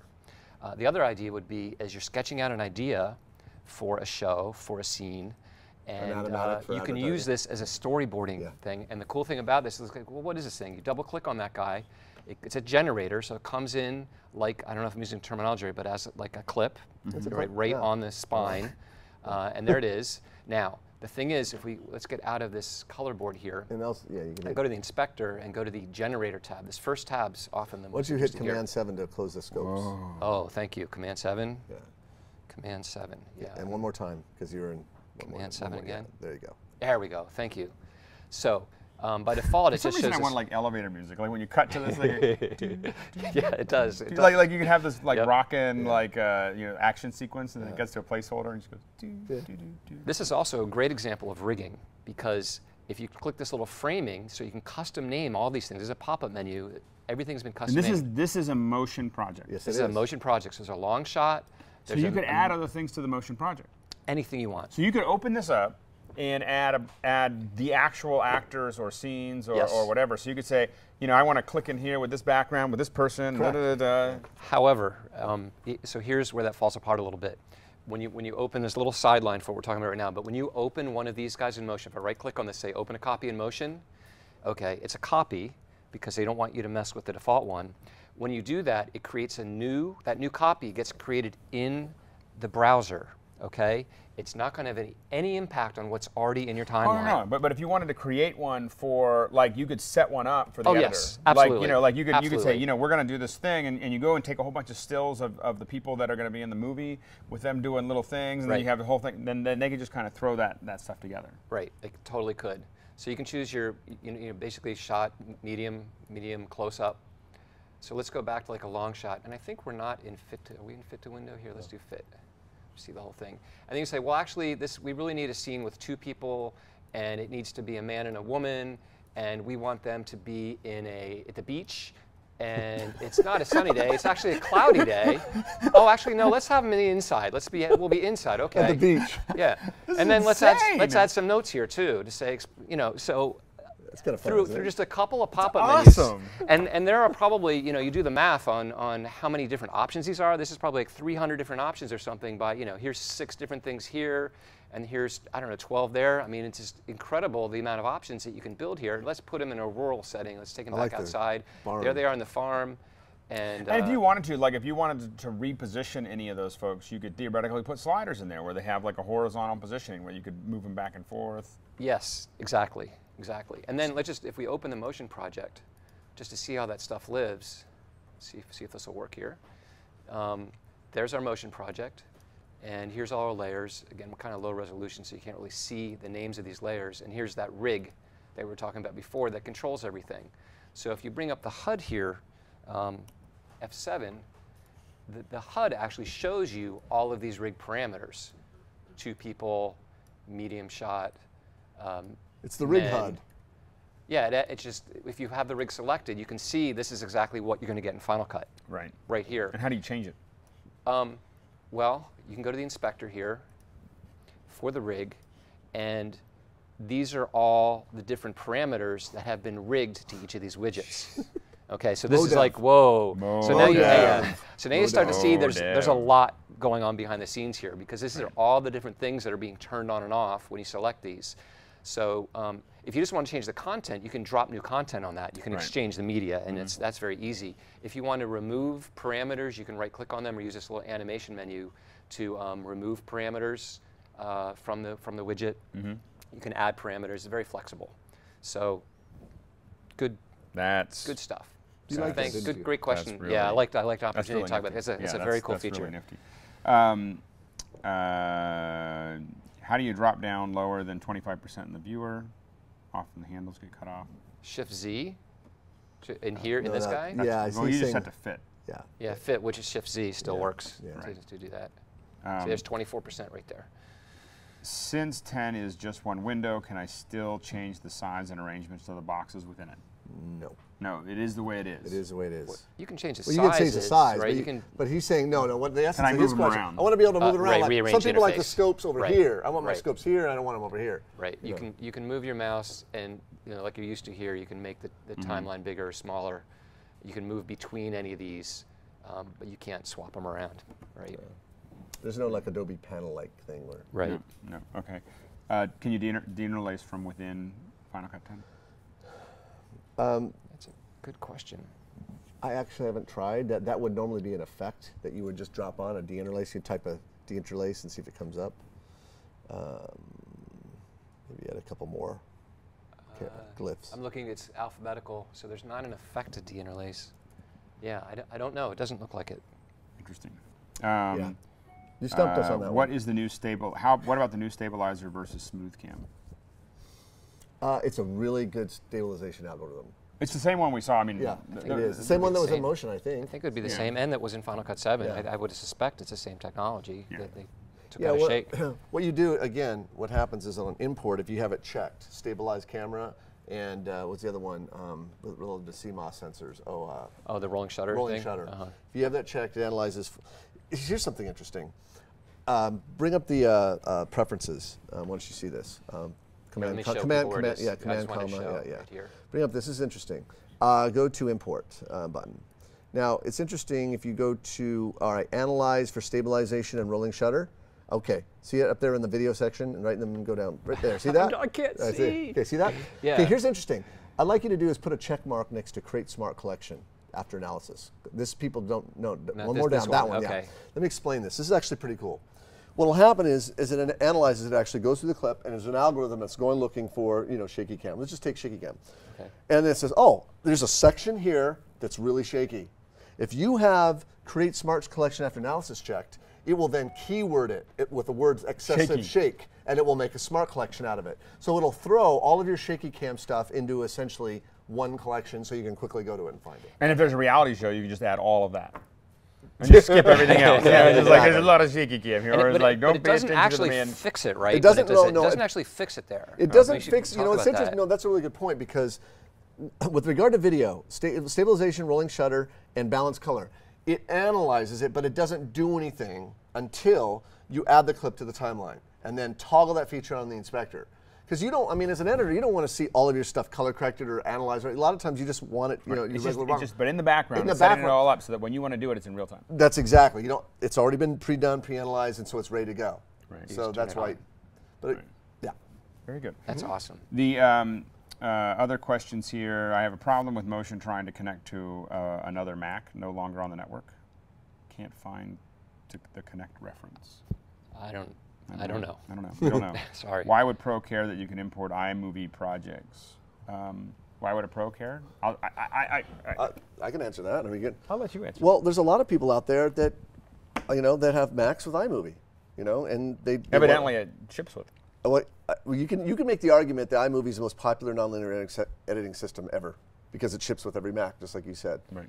So why wouldn't somebody out there in the field be cutting, just rough stuff up, cut? I just here's the best pieces, right? And now there's your iMovie project. Boom, open it up. And well, if you look at like an assembly from a, I'm sitting there and I shot a bunch of stuff and I just want to put together an assembly and I don't necessarily have Final Cut on my machine, then if I can seamlessly import that into Final Cut and then just keep on tuning it from there, it gives me that kind of portable. Yeah, that's why I think a pro would care, because there's not going to be everyone that's going to be working with Final Cut Pro. And it depends what you mean by pro. I mean, when you get iPhoto and you work with it for a while and say, this is great and I've maxed out the capability, then there's something called Aperture. Okay, I'm going to move to Aperture. Am I a pro photographer because I'm using Aperture? Should Aperture be reserved for just a special class of people? It's like, hey, I'm used to iPhoto, moving to Aperture. This gives a path for somebody who wants to go deeper into editing, who's learned on the consumer application. Before, if you wanted to go from iMovie to Final Cut, you got to relearn everything over again. I mean, to me, this is part of this big leap, this big picture thing that's going on that's causing so much Sturm und Drang about everything, right? Right. Because Apple's trying to make it easy for people to get into this without alienating a small group of people, very important group of people, but relatively a small group of people. And most companies don't have the ability to do what Apple's doing. They don't have the opportunity to do it because Apple can do it because for Adobe or for Avid, their editing packages represent a massive amount of their business, a massive amount of their income. Apple, the Final Cut doesn't even show up on the Final Cut doesn't even show up on their balance rolls. I mean, it's kind of like they're like, no. And then we sold all these iPhones, and then there was like this. We bought some beer with, with the income here. But it's still a significant income stream for them. Well, no, I think especially as we look at the next 12 months, I think it's going to be a very significant income stream because I think there's going to be a lot of new people, a lot of people. I mean, it changes at $300, I think. And at $50, it just changes the math about why you get it. And there's this whole thing with the licensing. I mean, so if you're at home, if you're a home user, you can put Final Cut on every machine that you own. I think it's great. It just so now it's not checking over the network. It's not doing stuff. Now, if you own a business, you can put Final Cut on every machine that you're logged into. Technically, you are licensed to one machine per license. So it's and if you're ABC or whatever, you're going to do that. You're going to buy. Every Final Cut user is going to get it. I can imagine a lot of small businesses are not going to really bother with that. It's not like it's going to check over the net. It's not like it's and I don't think Apple really cares. Apple doesn't care. At the end of the day, they're concerned. Does it sell hardware? Does it sell hardware? Exactly. And does it sell? And does a resource intensive application sell more resource heavy machines? Right. So the thing is that you already have a big dongle that you have to buy to support that. I mean, look at also the big picture and how these iPads figure into it. I mean, there's an iMovie editor that's for the iPad, and I'm not saying there's going to be a Final Cut Pro, but there's something to be said about a company that's making all these really cool tools that I can actually out there, and I can be doing rough cuts on my iPad out there that will That's the crazy thing. I can edit my iPad, right, and then I can export it out and import it into Final Cut and finish it all up. Yeah. I think that's. And you don't even need to export it. You can import an iMovie project directly. Yeah. So now how do you send a clip to Motion? How do you send a clip from Motion that has an advanced effect like Match Move? Okay, so this is another one of these big missing feature things. So in Motion 4 and Final Cut 7, the workflow was you're in Final Cut and you've got a clip that you want to do something to. And a good example is in the previous used to be optical flow, retiming, or you want to track it. Those are the two big ones. So you could also just put a title over it. You would right click on the clip and say send to Motion. Do your stuff in Motion, add your title, do your tracking. When you're done, the changes show up in Final Cut. Okay? In Final Cut 10, that does not work. it does not work. You cannot send a clip from Final Cut to Motion. And you can't do an in and out and just save it out either. You have to send the whole project out. So, well, here's what I do as a workaround. The question, like, well, that sucks, and I agree, and you know, maybe that will change. That's your workaround? That's not a very good work. I'm just telling you. I've been in this business for a long time. That's not a very good workaround to just stare at the computer and say that sucks. Although I would like to try it sometime and see how long. No, I'm just agreeing, like, because I don't want to be an apologist for it's like you can't do it, and I don't like that. There's all this other great motion integration we're talking about, but this thing irks me. Right. What you can do, if you go to Motion, you can access the same event library, the same event folder for Final Cut. So you can look at all the media you see in your event library in Final Cut. You can see that same stuff in Motion's file browser. And in Motion, you can grab a certain piece. And well, you can, yes and no. You can grab the whole clip and bring it in and trim it once it's in. Okay, so it's kludgy. But if you really want to see that interview clip to design the lower third in context, you can go get it. If you really want to track that shot, you can go get it. Optical flow is going to happen in, I believe, in Final Cut now. Yeah, so that's, you know, Final Cut takes it over. It's built into the retime menu now.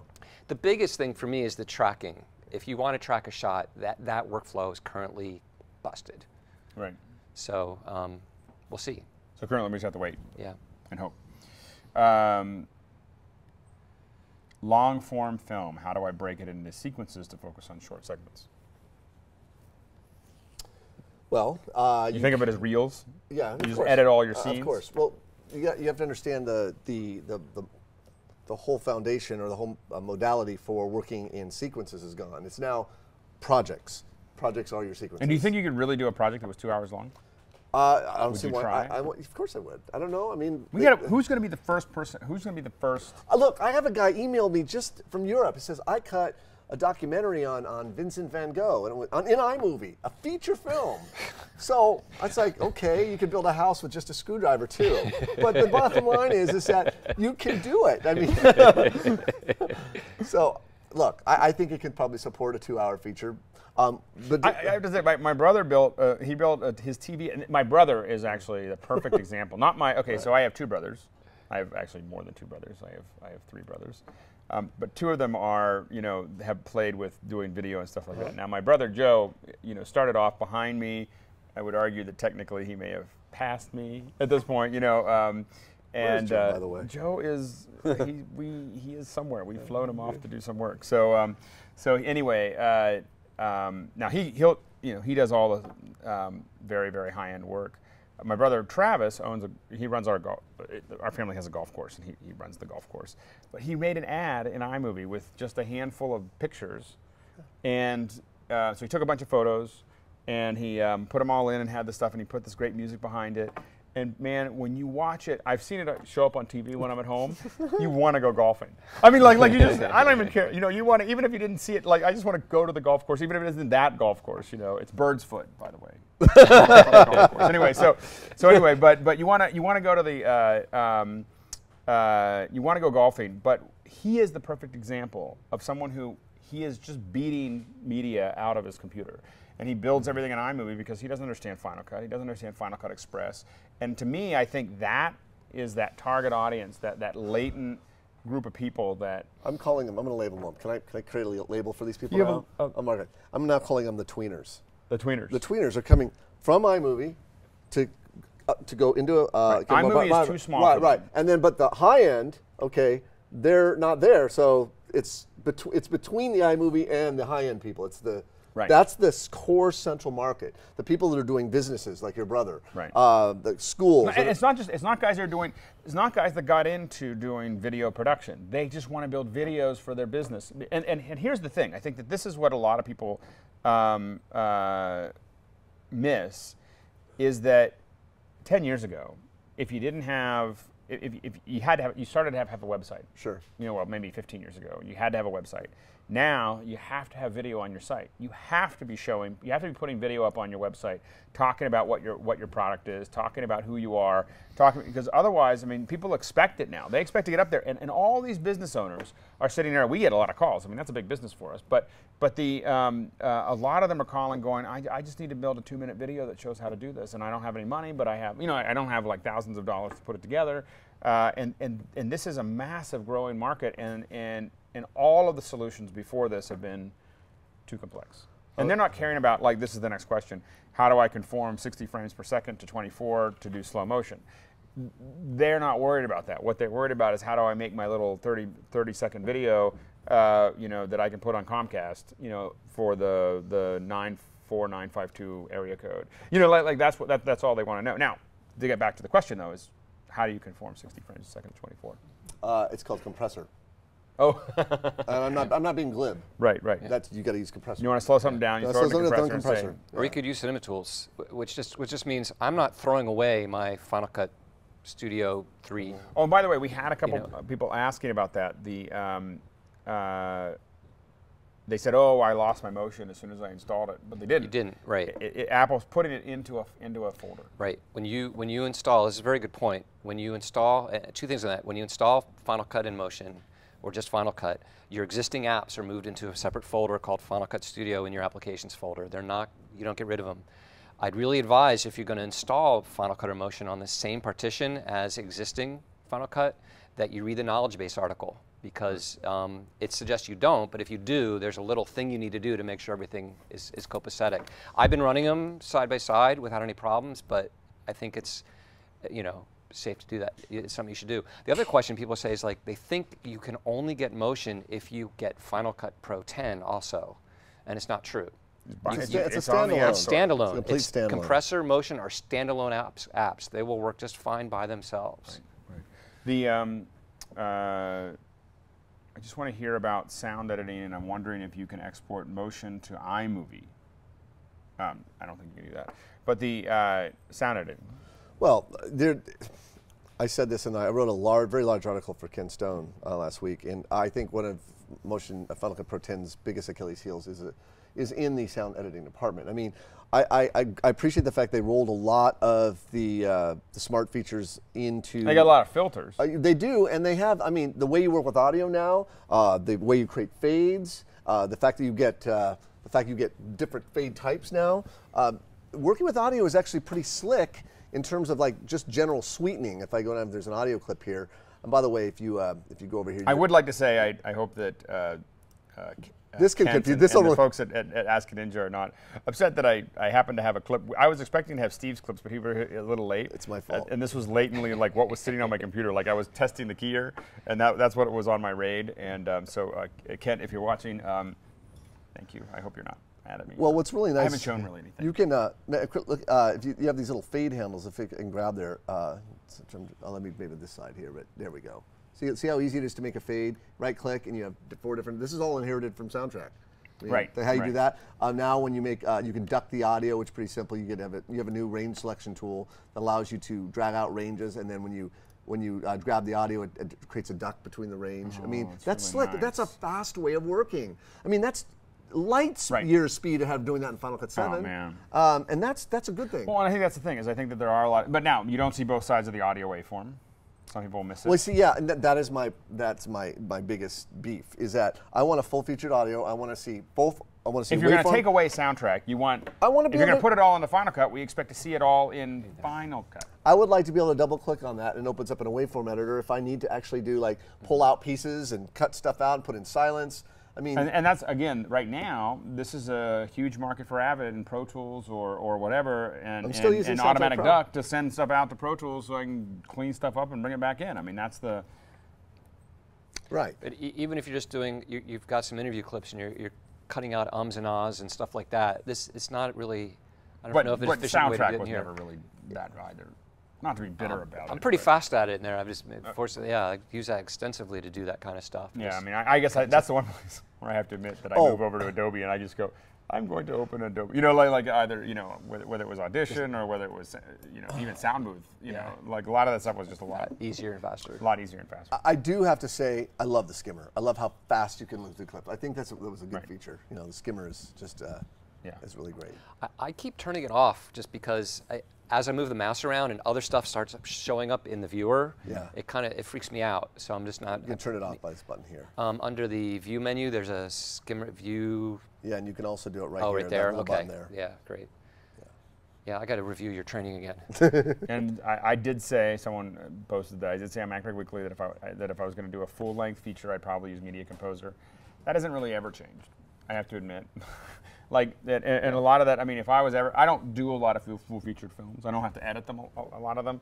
I have been around both Avid-based feature films, a couple little space movies, and Spaceballs, I heard. Yeah, and then I've been around Final Cut, and I have to say that what I don't feel like Final Cut ever did very well was manage massive amounts of objects.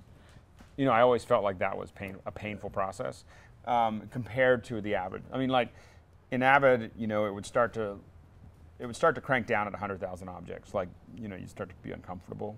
You know, in Final Cut, I've never thought of putting more than 10,000 objects into a single project. And so that's for me, that's the distinction. I know a lot of people have been able to very successfully, you know, build feature films and long form stuff. It's just that's my own personal, like, you know, now what have I done for the last 10 years as far as producing 99% of all my work? It's all been in Final Cut.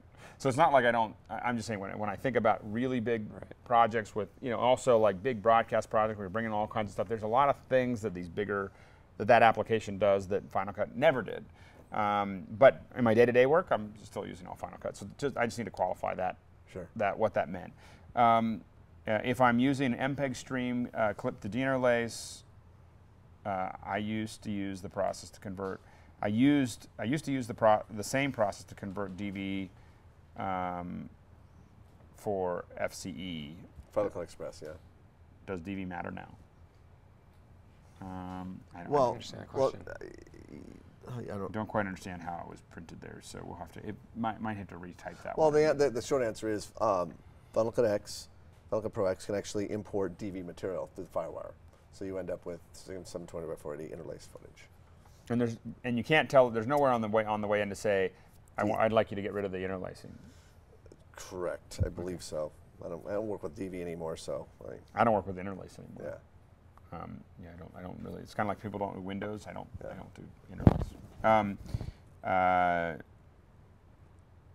iCloud changes. So iMovie to Final Cut 10. iCloud changes everything. Shoot HD. iPhone edit selects in iMovie. Send it to the cloud, and then you have fun. So theoretically, I think what they're talking about is the idea that you could be in the situation where you're shooting and editing, you know, on your iPad or iPhone. Extend it to the cloud, put it up in the cloud, bring it down into Final Cut, and be editing it. That's possible. I mean, it could happen. Could.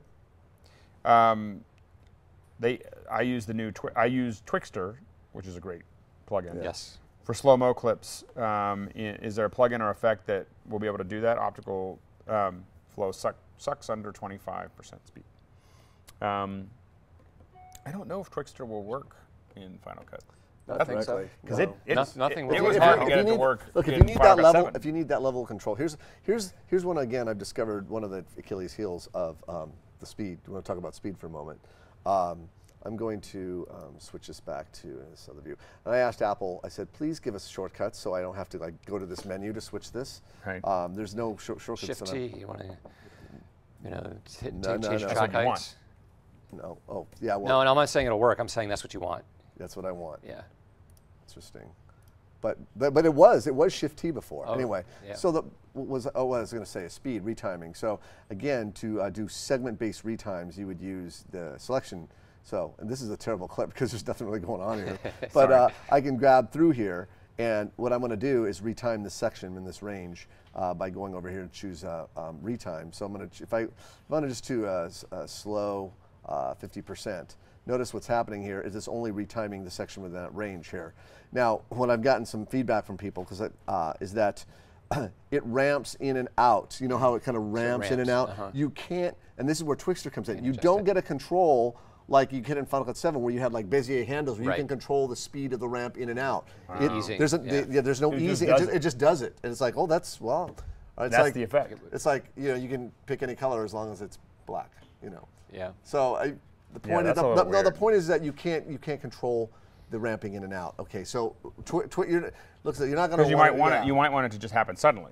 Right, exactly. I guess there you'd have to almost could- cut it you in a new cut the clip, clip. and then cut Yeah. it. Yeah, but even that is a problem. People are reporting back to me that if you have like a smooth cam or stuff and you're trying to cut clips, it produces really wacky stuff. So Please we're talk- discovering all kinds of stuff. Please talk about position mode. Easy one. position Before that, can I cut and paste from one project to another? Yes, Yes, all yes. the time. You just cut, Yep. select, copy, and then select new project and paste. So you have to select. Please talk about position. Okay, mode. well, first of all, this is what's going to, right here, in Final Cut 7, if I want to move this clip, I can't just move it. And this goes back to my, the construct of the storyline. All these, I like to use analogy of this is a spine, and these are vertebrae along the spine. If I select this clip and I delete it, okay, those two vertebrae have to be fused together, like a spinal infusion or whatever, okay? If I do Shift Delete, what should I do is Shift Delete. It has to put something there, a gap clip, to maintain the integrity of the spine. Right. You follow me? Now that's why you can't just grab a clip and So move it. that's what you do instead of cutting, is you just throw a gap in. Yeah, exactly. But it's just like cutting. In fact, it's faster in some ways. Well, the larger point is I can't just move these. So you have a tool in here called position that, like say, a lot of times I want to move it later just for timing. I want to move that down to create some space. I have to do that with a position tool. And then we'll notice when I move this, as I'm moving it, it's creating a gap clip for me. So I can move stuff, and it's now, there's a gap clip there and there. Right. So that's what this position tool a allows you different to a totally different way of thinking. It allows you, yeah. I was going to say, you're going to be able to tell when you watch somebody work in this in 6 months or a year, you're going to be able to tell people who came from Final Cut Pro 7 because they're going to be using the position tool. Yeah. Because it's, and the people who are just discovered Final Cut Pro 10 is their first time in, they're using the new mode. But this is sort of a way of bypassing. You turn off the skimmer, you use a position tool, and you sort of like make it more like do what you're used to. Back when I was a kid. Weird. Yeah. But it's a useful tool, but if you end up just using it all the time, you kind of miss this sort of whole gestalt about how this whole magnetic timeline works. Mark, don't you think that the fact that motion rendering is CPU is a big change? It's No more not text CPU. Motion rendering is GPU. GPU. It's still GPU, absolutely. Do you think Apple is holding back features until the release of Lion? I can't speculate on that. I get in huge trouble. What about exporting to After Effects? These are, if they weren't two worlds before, they really are. Two Yeah, worlds. they are. Yeah. You have to make a standalone movie. You have to export it. What you can do, you can go to share, and you can. Where is it? I want to point this out here. Where did it go? Export. Oh, look, movie. Right. Okay. So something that I want to point out here about this versus the other options here. This is the fastest method because it's just taking the sequence presets and then creating a standalone movie. So it's not going through any engine like the other ones are. So that will create the fastest, highest quality movie. Right. And then you render it out and then you bring that movie into After Effects. But everything's baked in, unfortunately. Right. So someone said I was surprised that my created motion templates were lost after installing Motion 5. Did this happen for anybody else? Created motion templates were lost. They should be in the same location because they live in a different directory than the new motion templates. All the new motion templates live in that in your movies folder and then in motion templates. And the motion templates that you've created live within that library application support, Final Cut Studio, motion Which you navigate to templates. vis-a-vis the file browser. You could still navigate to them using this, right? That surprises me. That would shock me if I just lost all my motion templates. I'll double check that, but I really don't think that's the case. Can you change the color of the gaps? No. I want them to be purple. No, they're just They're hard to see. You could put if you absolutely needed them to be a different color. You could add a video effect to No, your no, gap. yeah, add you an could go. effect to 'em? Yeah, Oh, let's that'd try. be Let's so find out. embarrassing. Where's that? Where's those generators? Where's that green one? No, not generators. Yeah, it has to throw be an the- effect to apply because the generator is going to be separate from it. You got to choose an effect, but there's some looks you could apply. No, to I it. want to just try something and embarrass use- myself in front of my everyone. So I'm going to drag this out and drop this on. Okay, you can't replace No, generator it. is its own clip. Okay, so You gotta what choose would you an do? effect. Okay, choose so an go to effect. effect, and then you And then go like to the looks.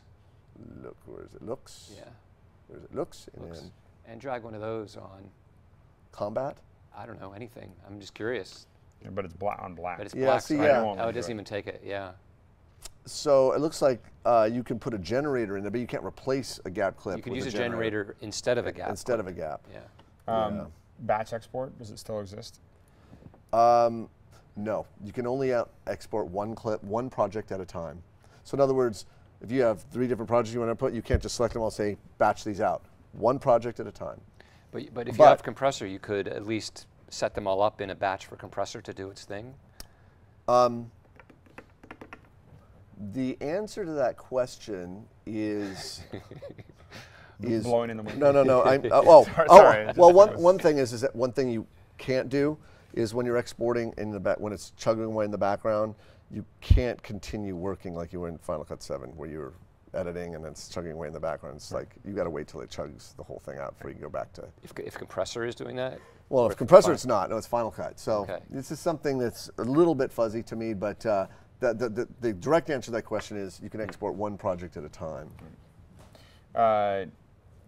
Is there a way to select a clip without the playhead moving?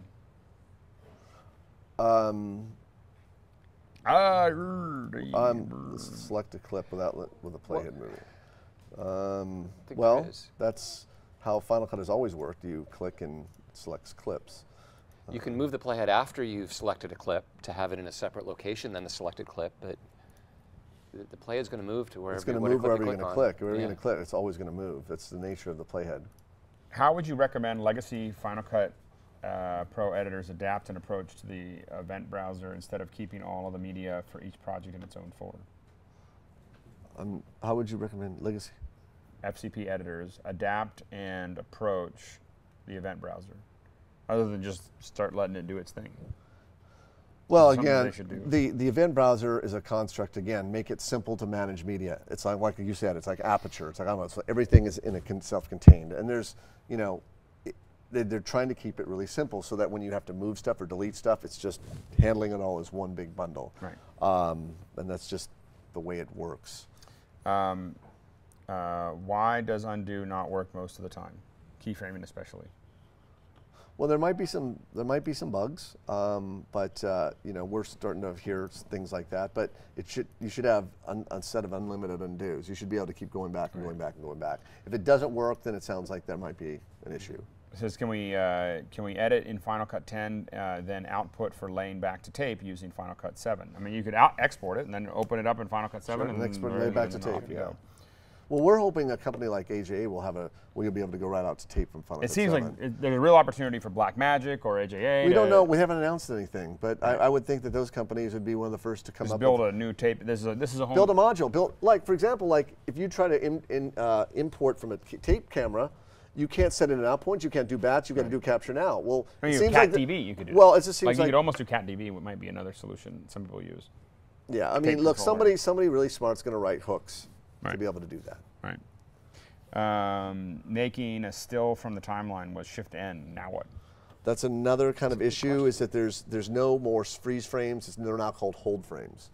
So you select a clip like this, and under the retiming, you go over here and let's see where's there's a hold frame. Okay. But the issue is I want to get a still out of Final Cut. So what you have to do is put the playhead over the frame that you want to export, and I believe you go to the share menu.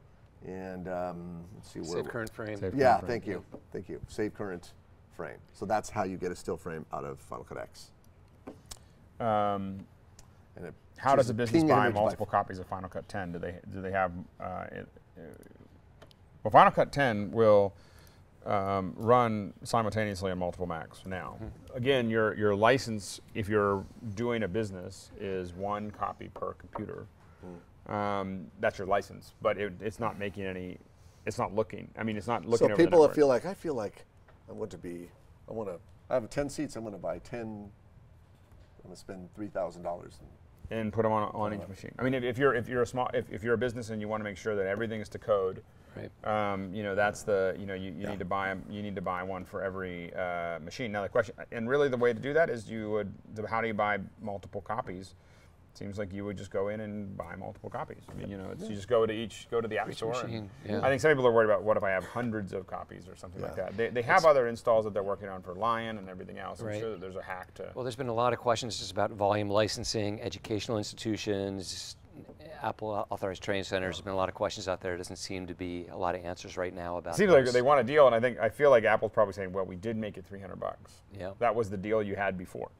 You know, like if you were an educational institution, you were paying $300 for the license as it was, and so you're kind of getting everyone's getting the educational price rather than anybody else. I think that's the. Someone would like to tell me that it's 5 a.m. in Amsterdam. So in other words, they're going to bed or they're getting up.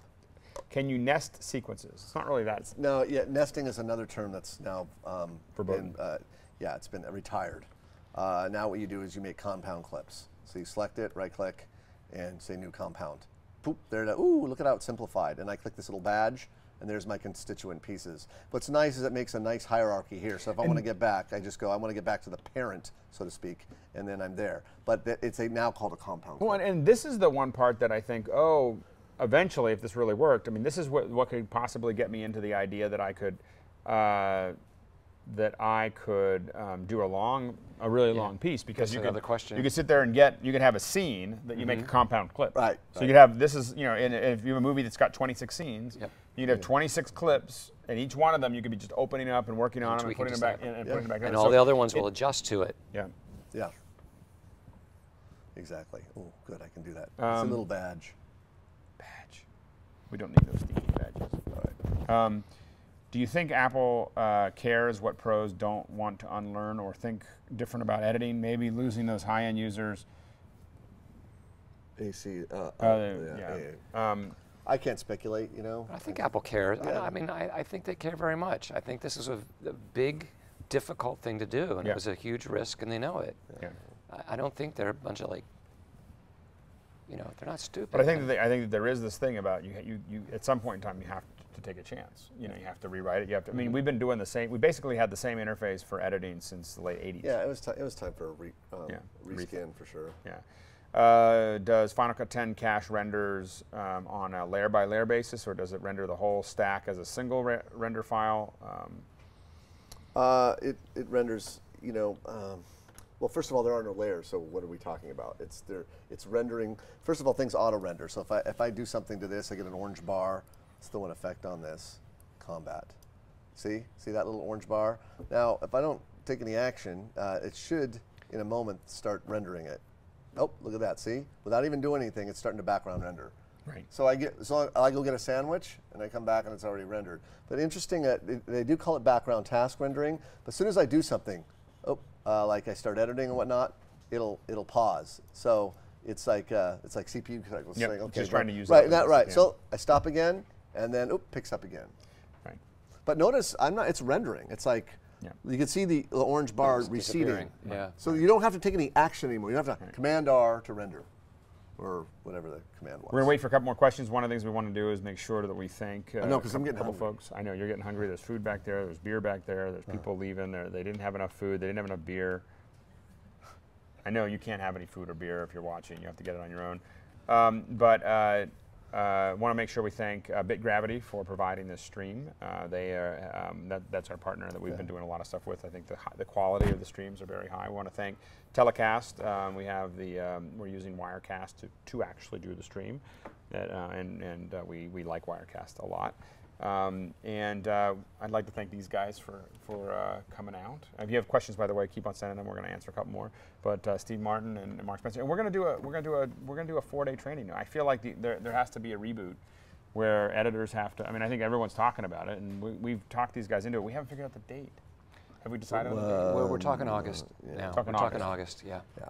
July's all pretty much. We were going to do it in July, but this announcement came a little later than we expected, a little earlier than I wanted, and now we're kind of in a situation. So I think we're going to do it. So what you want to do is you want to make sure you're following Pixacore and me, and I'll be putting up announcements for it. But it'll be in probably early August, and you can see these guys. They know what they're talking about.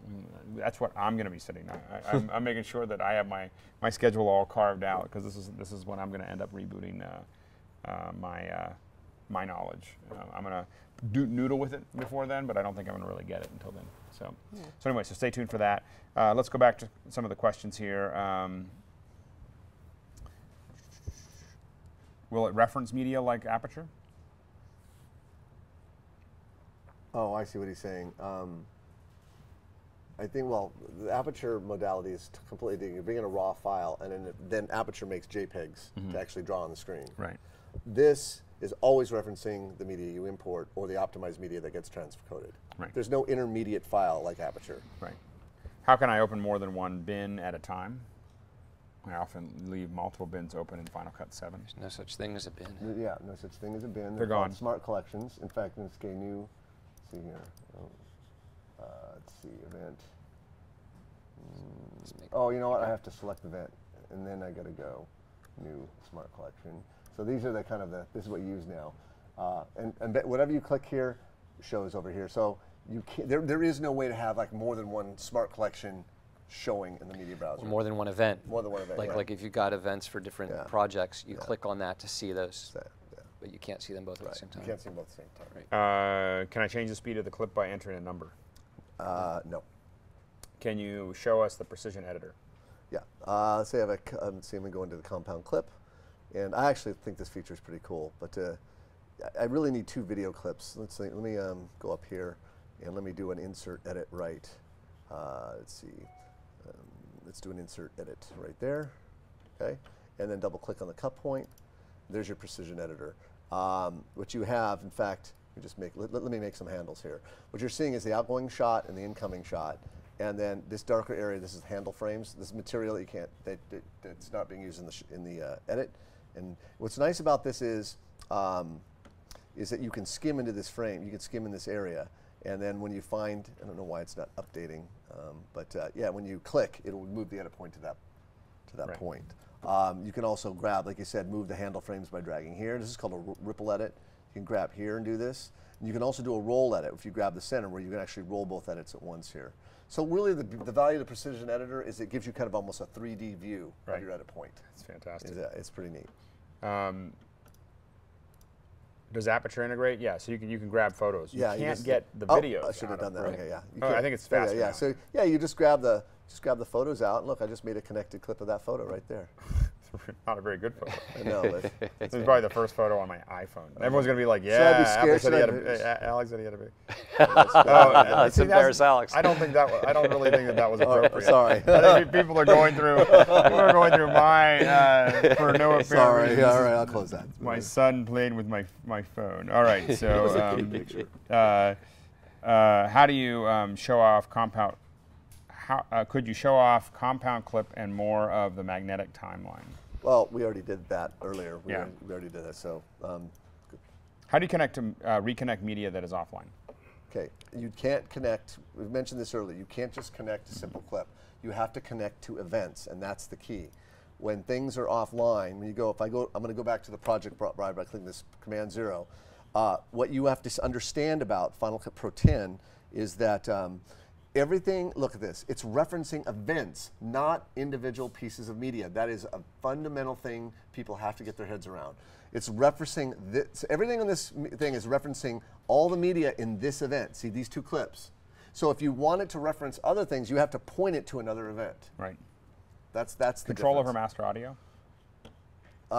There is no mixer. There is no master fader. Yeah, everything is clip by clip. There's no, because I know what he's referring to in Premiere and Final Cut 7. So it looks like, I mean, something like Pro Tools or something like that is going to be invaluable because you're going to have to, if you want to do any final work, you're going to have to. You can't, there's no single like master output slider. Say I want to bring everything to like -12 or -18. That's big. It is big. Where can we find, where can we find some training on the new Was Final that a setup? It sounds like it. We didn't. You got a browser on that screen? Yeah. Let's see. I do. The question is, are we connected? Oh yeah, wait, we are. Okay, here we go. Actually, you know, it's funny. I see a lot about the cloud on Apple's site, but I can't. Where's Final Cut? Let me go to Mac real quick, and then I'm going to show you something. If you go to Final Cut, which should be, There's applications. where is it? Right Applications. to Oh, there, applications, yeah. applications. and I go to Final Cut. The reason I'm going to show you this is you can actually get there from this page. If you go to Tech Specs, I know I'm going the long way around, but there's third party. If you want to get all the third party, we're actually listed on Apple's page. We have it's called the Apple Pro Video Series, and this is where you go to. Gets $39. It's like just under 5 hours worth of training on Final Cut that people can go. And there's little clips that people can browse. There's screenshots. There's a TOC, and then that actually goes through like what's in it. And there's like, again, a ton of stuff in there. It shows you it's not a lightweight app. There's a lot of stuff there. And then we also have motion courses too. So like here we have Motion 5. Mark has 2 motion products that are amazing. Like this one's a fast forward. This teaches you how to do create transitions, titles, and effects for use in Final Cut Pro 10. And there's screen movies, and Mark did an amazing job on creating this. It's like a 3-hour tutorial that gets you up to speed to show you essentially how to create content for this media browser. Right. Yeah, and that one's really targeted toward people who have never used Motion before. You're brand new to Motion and want to kind of learn it from the ground up. Yeah, then he has one other product called the rigging. You want to get into the rigging and publishing. That's pretty amazing. We have a specific product called Rigging and Publishing Effects for Final Cut Pro. Titles, transitions, effects, generators for Final Cut Pro. And this isn't an intermediate. This is something, if you've never used Motion, you definitely don't want to start here. But if you already have a foundation in Motion, and you're interested in MoDev, then you're going to want to do this. Is it possible to turn off the magnetic timeline? No. Should we wait a while for things to settle down before buying Final Cut 10? No. Why? When people ask that, I go, why? It's $300. Why wouldn't you want to start playing? Even if you don't use it, why wouldn't you want to start learning? Well, and the thing is that, yeah, you want to get, this is going to take some training. It takes time. I don't understand why someone would want to just spend $300 and get it. Because they have a heroin addict. Whatever. That's going to go for a nice Saturday evening. Right. So I'm not speaking for myself. I would. Could you describe your disk image media management idea in greater disk image? At a later time. At a later time. That's going to talk about more. Look forward for something on that. I think we're getting sugar. Yes, I'm getting deprived. Exactly. When we start talking about heroin on a podcast, you know that it's time to cut us off. It's like it's time to go. So can't make audio loops in Final Cut 10. So we're going to stop. We want to thank everyone who has come and hung out with us for 2 hours. Yeah. I can't believe it was 2 hours. We just plowed right through it. Mark's like, yeah. It was really long. I'm just certain I've been a little sleep deprived recently. So but we're going to be, basically, you're going to see a lot of new stuff coming out on Macbreak Studio. So if you're interested in seeing more of this, we're recording them tomorrow. That's why these guys are here. Yep. So we're going to open these screens. See, I'll show you. Oh, and we promised, can we unleash one of those? See, it's waiting. Ooh. Look at that. Look at that. Nice. So this is the full new cyclorama. Yes. So. Well, but it's not green down there. It is green. These are just celery and carrots is just the basis. Oh, okay. See, there we go. Look at nice. that. It all comes down. This just protects it. And it's curved? It's curved. Nice. Yeah. So we're going to be, we will be recording tomorrow, and next week, hopefully, we'll have the first one out. Next week or the week after, we'll have the first one out with the new Final Cut stuff. And and then after that, you're going to see them coming out every week talking about that. If you've got questions about that, let's make sure to send them to us. Things we should be covering. We're going to be doing these live streams every month. Every month, we're going to be chatting about stuff. Yeah. So. Now, can we get some food? Oh, and so definitely stay tuned. If you want to follow Pixelcore or follow me on Twitter, that's just Alex Lindsay, all one word, or Pixelcore, all one word. Pixelcore like Marine Corps, Peace Corps. And we'll be giving you updates of when these things are coming up. It'll be when we're popping through it. And I'm going to kick these guys off. I'm going to show you a little bit of the studio while I'm doing it. But there's beer back there. There's food back there. There's little sandwich, little tiny sandwiches. Thanks for having us. Thank you so much, Mark. Thanks, Steve. Oh, and by the way, it's Thai Bahama. Someone was asking. Okay. So let's go ahead and if you can even if you just pick it up and just kind of turn it around. It won't. You don't have to move it anywhere. Anyway, so I'd pot it down. Just don't worry about it. If you look at that mixer, I'm on local 2. Can you just pot down the other ones other than local 2? Anyway, so this is the stage here. So we've got our little table that you saw us here. Got a very, very high-end China ball with a 105-watt CFL.